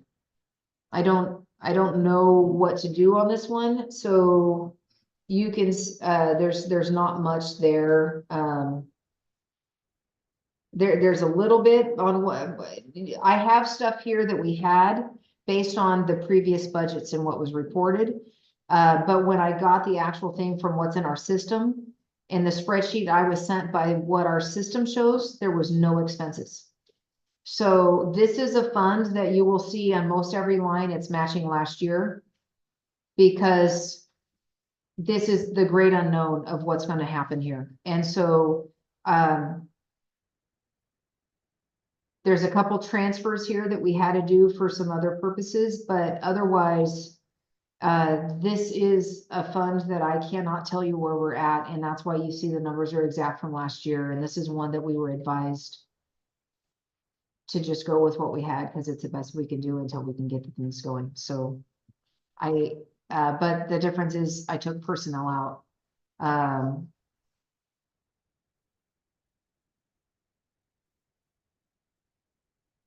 And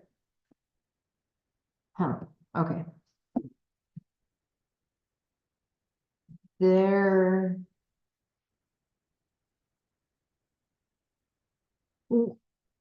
We created a special fund for the grant. But there's a lot of things that we're doing on the side that come out of here. The grant doesn't cover all the work, so this is probably our biggest expense. Biggest place is trying to do repairs of our water treatment plant and the consulting. So it's just kind of a constant ever, and even the line that we're gonna replace from the leak last week, and we had to spend money on something we're about to replace. So, but we had to repair it before we even replace it. The money that we spent will be used as a match, or kind of our contingency that we had to cover our match kind of thing. And not get reimbursed for that portion so that as much of the $1 million can go towards the project, but that's a different fund. But a lot of this money in here is covering, stuff that will cover both projects. I don't have a lot I can offer you guys on this one, but are there any questions? Okay. Yeah, the only question, do we have much problem with, delinquencies on paying water bills, and Yes, our code is pretty strict, and I'm probably imagine I think Adam wrote up a policy. so there's state law dictating it. I'm signing a contract for us to be able to send people to collections that works with Department of Revenue, but my goal is that we give everybody every chance to make payments. Yeah. We sent out a notice in the newsletter a couple months ago saying starting July 1st, we will be shutting people's water off for non-payment delinquency. Yeah. We will have notification requirements before we can do that. There's a 20-day, there's a 10-day, you don't do it the first month, that kind of thing, but without that accounts receivable, kind of seeing where everybody's at is an interesting one. Our staff doesn't have time to try to track down people that owe. And it's at a level on some of the accounts that the appropriate thing to do is to have them be sent to collections and let them deal with it. And then it goes to Department of Revenue. The benefit of that for that individual is if they get a tax return, it comes out of the tax return to pay it and just sits there if they don't make any payments. But the fees that go with collections, because we're a city, don't get charged to us. So then there's also I signed that we would be willing to do write-offs if we can get a portion of it, but we have to look at them each individually. My staff tell me the last time they threatened to do shut-offs, they red tagged a bunch of folks. Almost every one of them came in and got on payment plans. And I said, we'll do the same this time. If they're willing to do payment plans with us locally, we'll keep it local. If they ignore us and don't respond and we don't get payments, then we're obligated towards the whole system to try to recoup that money. And that's where the collections agency will come into play. Okay, so stormwater fund number 37. Oh, wait, No, we already did that one, sorry. It got out of play. I think we're at state grant water. Yeah, no, my bad. I didn't switch my papers. Okay, here's the state grant. We just last week created a new fund. This is our first year with this fund. Being that it was 50% of our entire budget, this is the increase of last year's budget amount to new year budget amount. The funding that you see there is the breakdown of what the engineer is budgeted for the mainline repairs, the capital outlay, the contracted services is utilizing the rest for the repairs of the plant through our existing contract. And the contingency is our portion that we're kind of coming up with. And so, I was leaving that there because we don't know exactly how much the costs were going to be. We're having to cut back on what we actually can get done, because of some of the state red tape. And so instead of spending every penny on every project, keeping a little contingency just in case, so we can get some things complete. We have a couple items that are marked as highest priority, getting our control system updated, getting a couple other things in place down at the water plant. The main water line that we're replacing, the engineering drawings already going on. And so as soon as that's done, we go to Oregon Health Authority to get approval. And then we can put it out to bid and get that going. So this is gonna huge difference in our community to have valves and that water line upsized so that when there's repairs, you're not all getting brown water and the brown water, you just flush it through. It's, but those that are in the area of the shutdown have to go on boil order. And so anyhow, grateful for these monies, and we're working with the contractor and engineer to see how we can make it last as long as we can.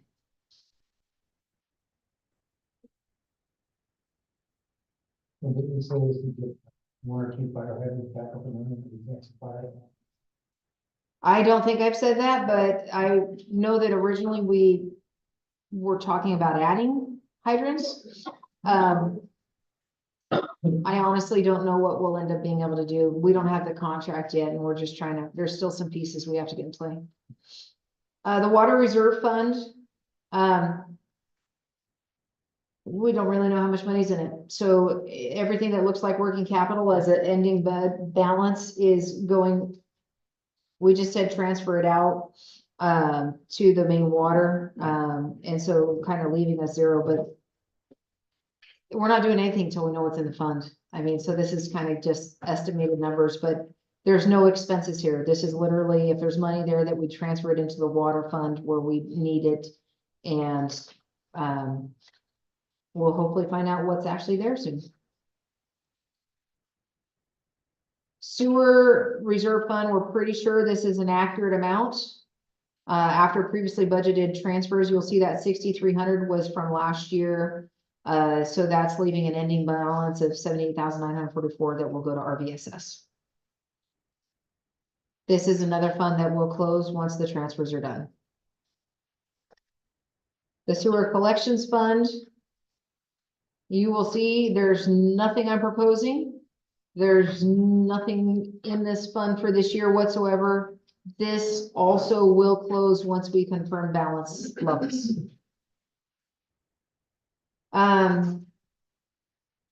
This is one of the loans that we currently have. You'll see the expense from last year, the 30,128. We paid the loan in December.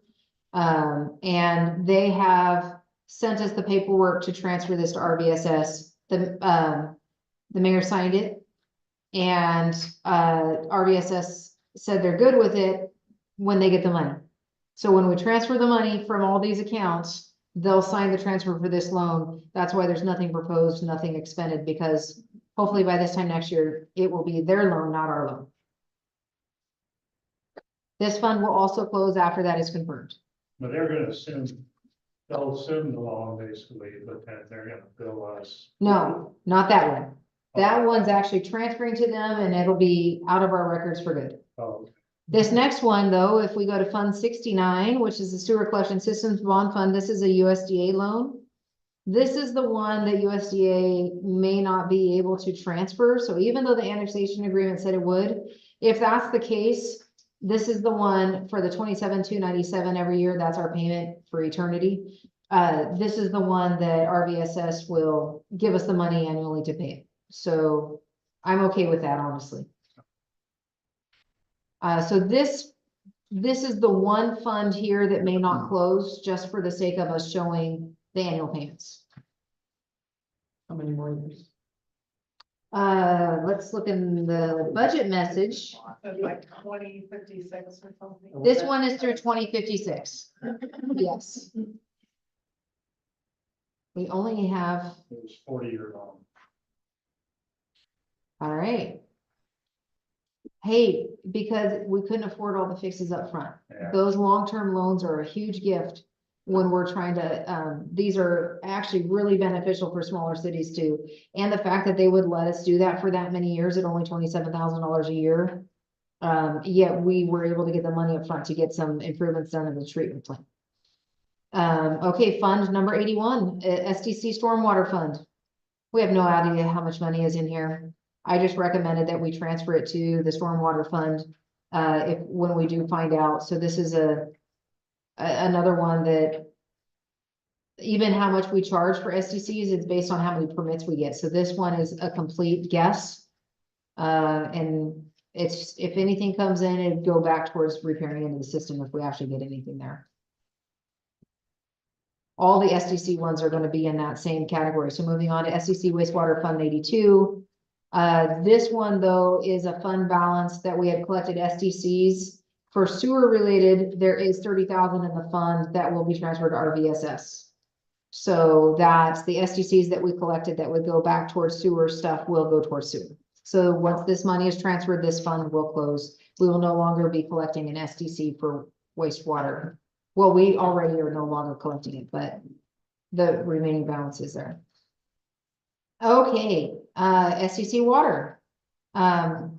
You will see this is exact from what they budgeted last year, with the exception that I said, let's transfer it to the water fund so that anything anything that I have water related is going back to water related, this year. And that leads us to our final fund. Drum roll, please, just kidding. The final fund is Oregon Economic, something collaborative development, OECD, and then OCDBG is an Oregon Community Development Block Grant. This was money that, this is a loan. We pay $15,075 a year. We have to transfer in money from somewhere else to pay this loan. And that's just in perpetuity. Let's see, what's this one done? This one is done in 2029. So just 5 more years of paying off this loan for the intake repairs. So. All right, and that is the conclusion of the individual funds. Thank you for your patience and diligence in getting through that. And Madam Chair, I will turn it back over to you unless there's any other questions for us to do the proposed use hearing of the shared revenues. Are there any other questions or comments before we move on? Okay. So now we are to hear comments, is that correct? Open the public hearing. So yeah, you would invite anybody who would like to comment on how they'd like us to use shared hearings. So you could just say it and then. So I'll open the public hearing for any comments on the use of state revenue sharing funds for the fiscal year 2024. Hearing none, I will close on the state revenue sharing funds for the fiscal year 2024. Well, I'm excited about this next part, Madam Chair.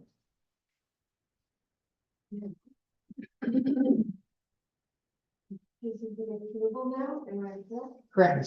Okay, so we would entertain a motion to approve the taxes to be levied for the 2024-25 fiscal year at a rate of $1.6792 per $1,000 of assessed value for operating purposes.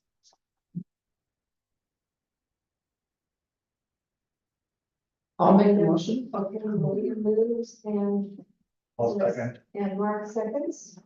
Okay. The motion's been made to, So I would like to just comment on this one if I could before we take a vote. sure.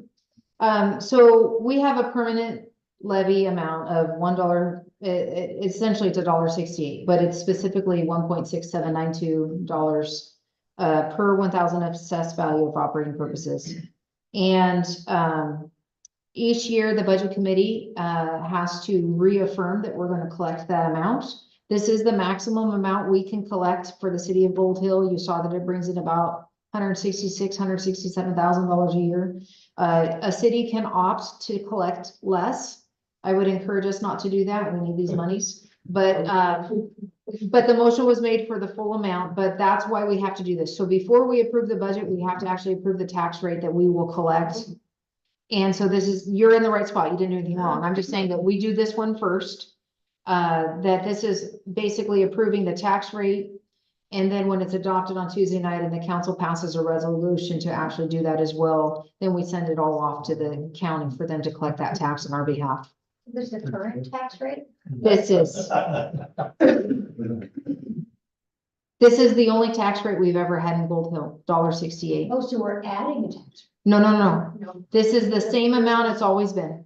Oh, okay. This is our permanent tax.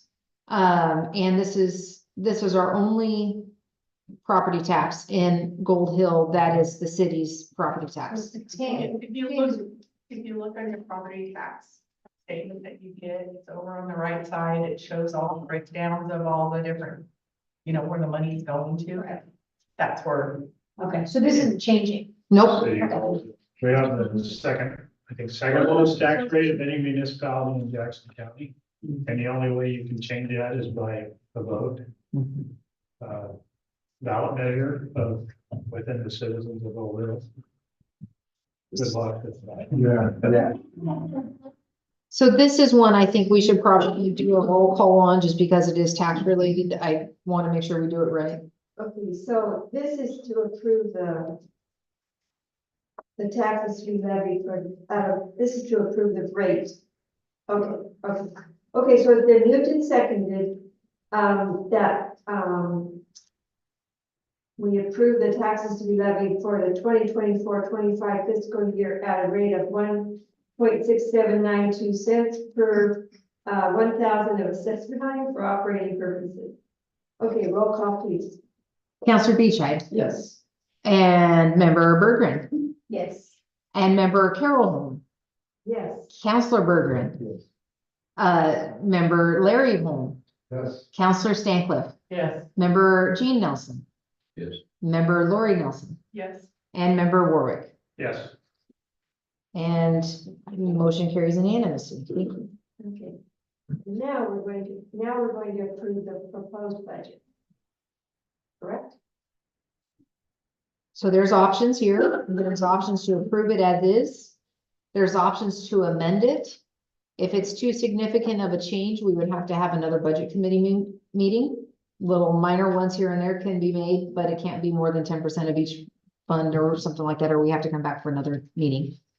So our options are, and my hope is we approve it as proposed, but you're welcome to make the amendments that you would like if you have any proposed ones. If you make any amendments, so first you would need to make the motion to amend what you'd like to amend. Once it's amended, if that passes, then you would come back and move to adopt it as amended. So those, I gave you kind of, in the options I gave, the first one is just as it was proposed. The second two lines go together if it was gonna be amended. I move to approve, 2024-2025 budget as proposed. I second. It's been moved and seconded that, we approve the proposed budget for the fiscal year 2024-2025 as, proposed. Do we need to do a roll call again? Yes, Okay, ma'am. So roll call please.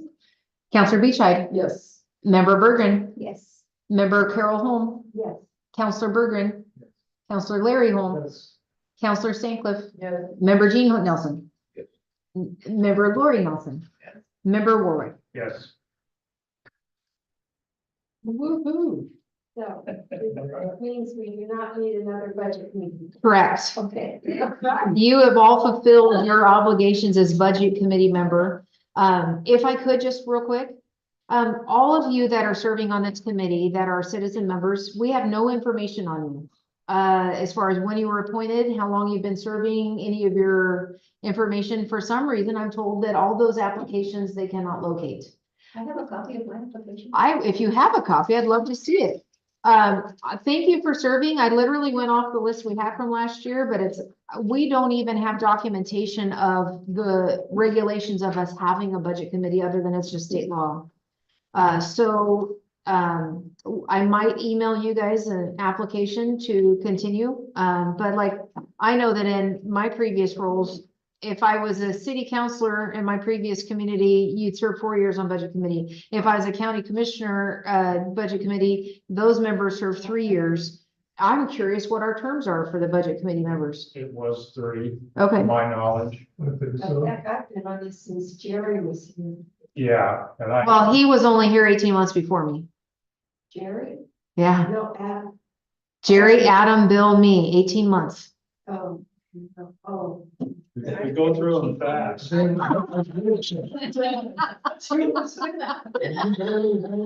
Wait. That's a baseball base umpire right there. I hope I'm changing that pattern then. Okay? Yes. Just so you know. Yeah. Okay, so, You can definitely see that you're getting a handle on this. It's a long, long road. And, we're just hoping you hang around and not bail. Yeah. I mean, that's a tough. I Yeah. couldn't do it at my age, I couldn't do it when I was younger. That's quite a task. Well, it's gonna take. Gotta get, how many audits are we behind? 2 years? no, 1? no, we were supposed to have the 22-23 audit done in December. I got hired in December, and before I got here, they had postponed it to February. We're not done yet. I've already signed the contract for the 23-24 audit. And the financial consultant is gonna be here on Tuesday. We're gonna be working to make sure everything's in play for the council for Tuesday night. She's staying, she'll be at the council meeting on Tuesday night. And then on Wednesday, while everybody else gets a holiday, she and I will be in here, getting everything ready to send to the state, the assessor and the clerk's office.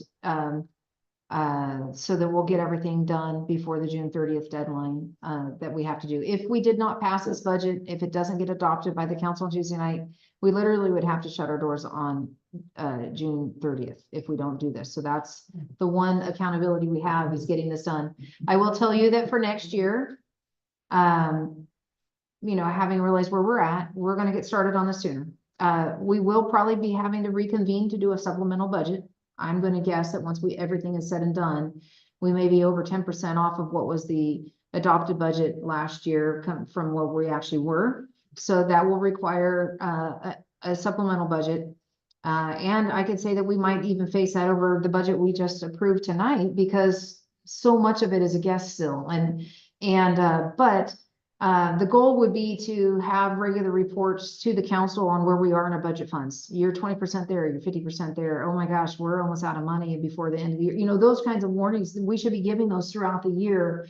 And then having all this to you guys much earlier, and approving through the budget committee and the council well before June, will be the goal next year. So we're gonna be between April and May. We gotta let accountants get past April 15th, and then we can kind of focus on getting our schedule going. So just because of how much was off and not having the numbers, I literally finished the last point of found that last thing to get in there at 5:45.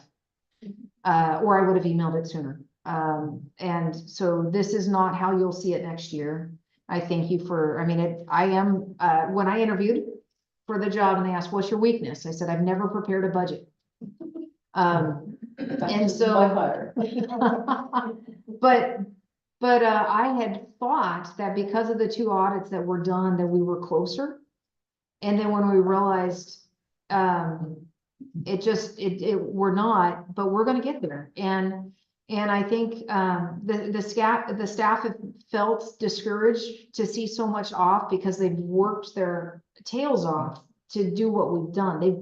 They've done well to get where we're at in all the areas that they're doing. And more importantly, I trust that there's not a penny walking out of the door versus what was investigated before they got here.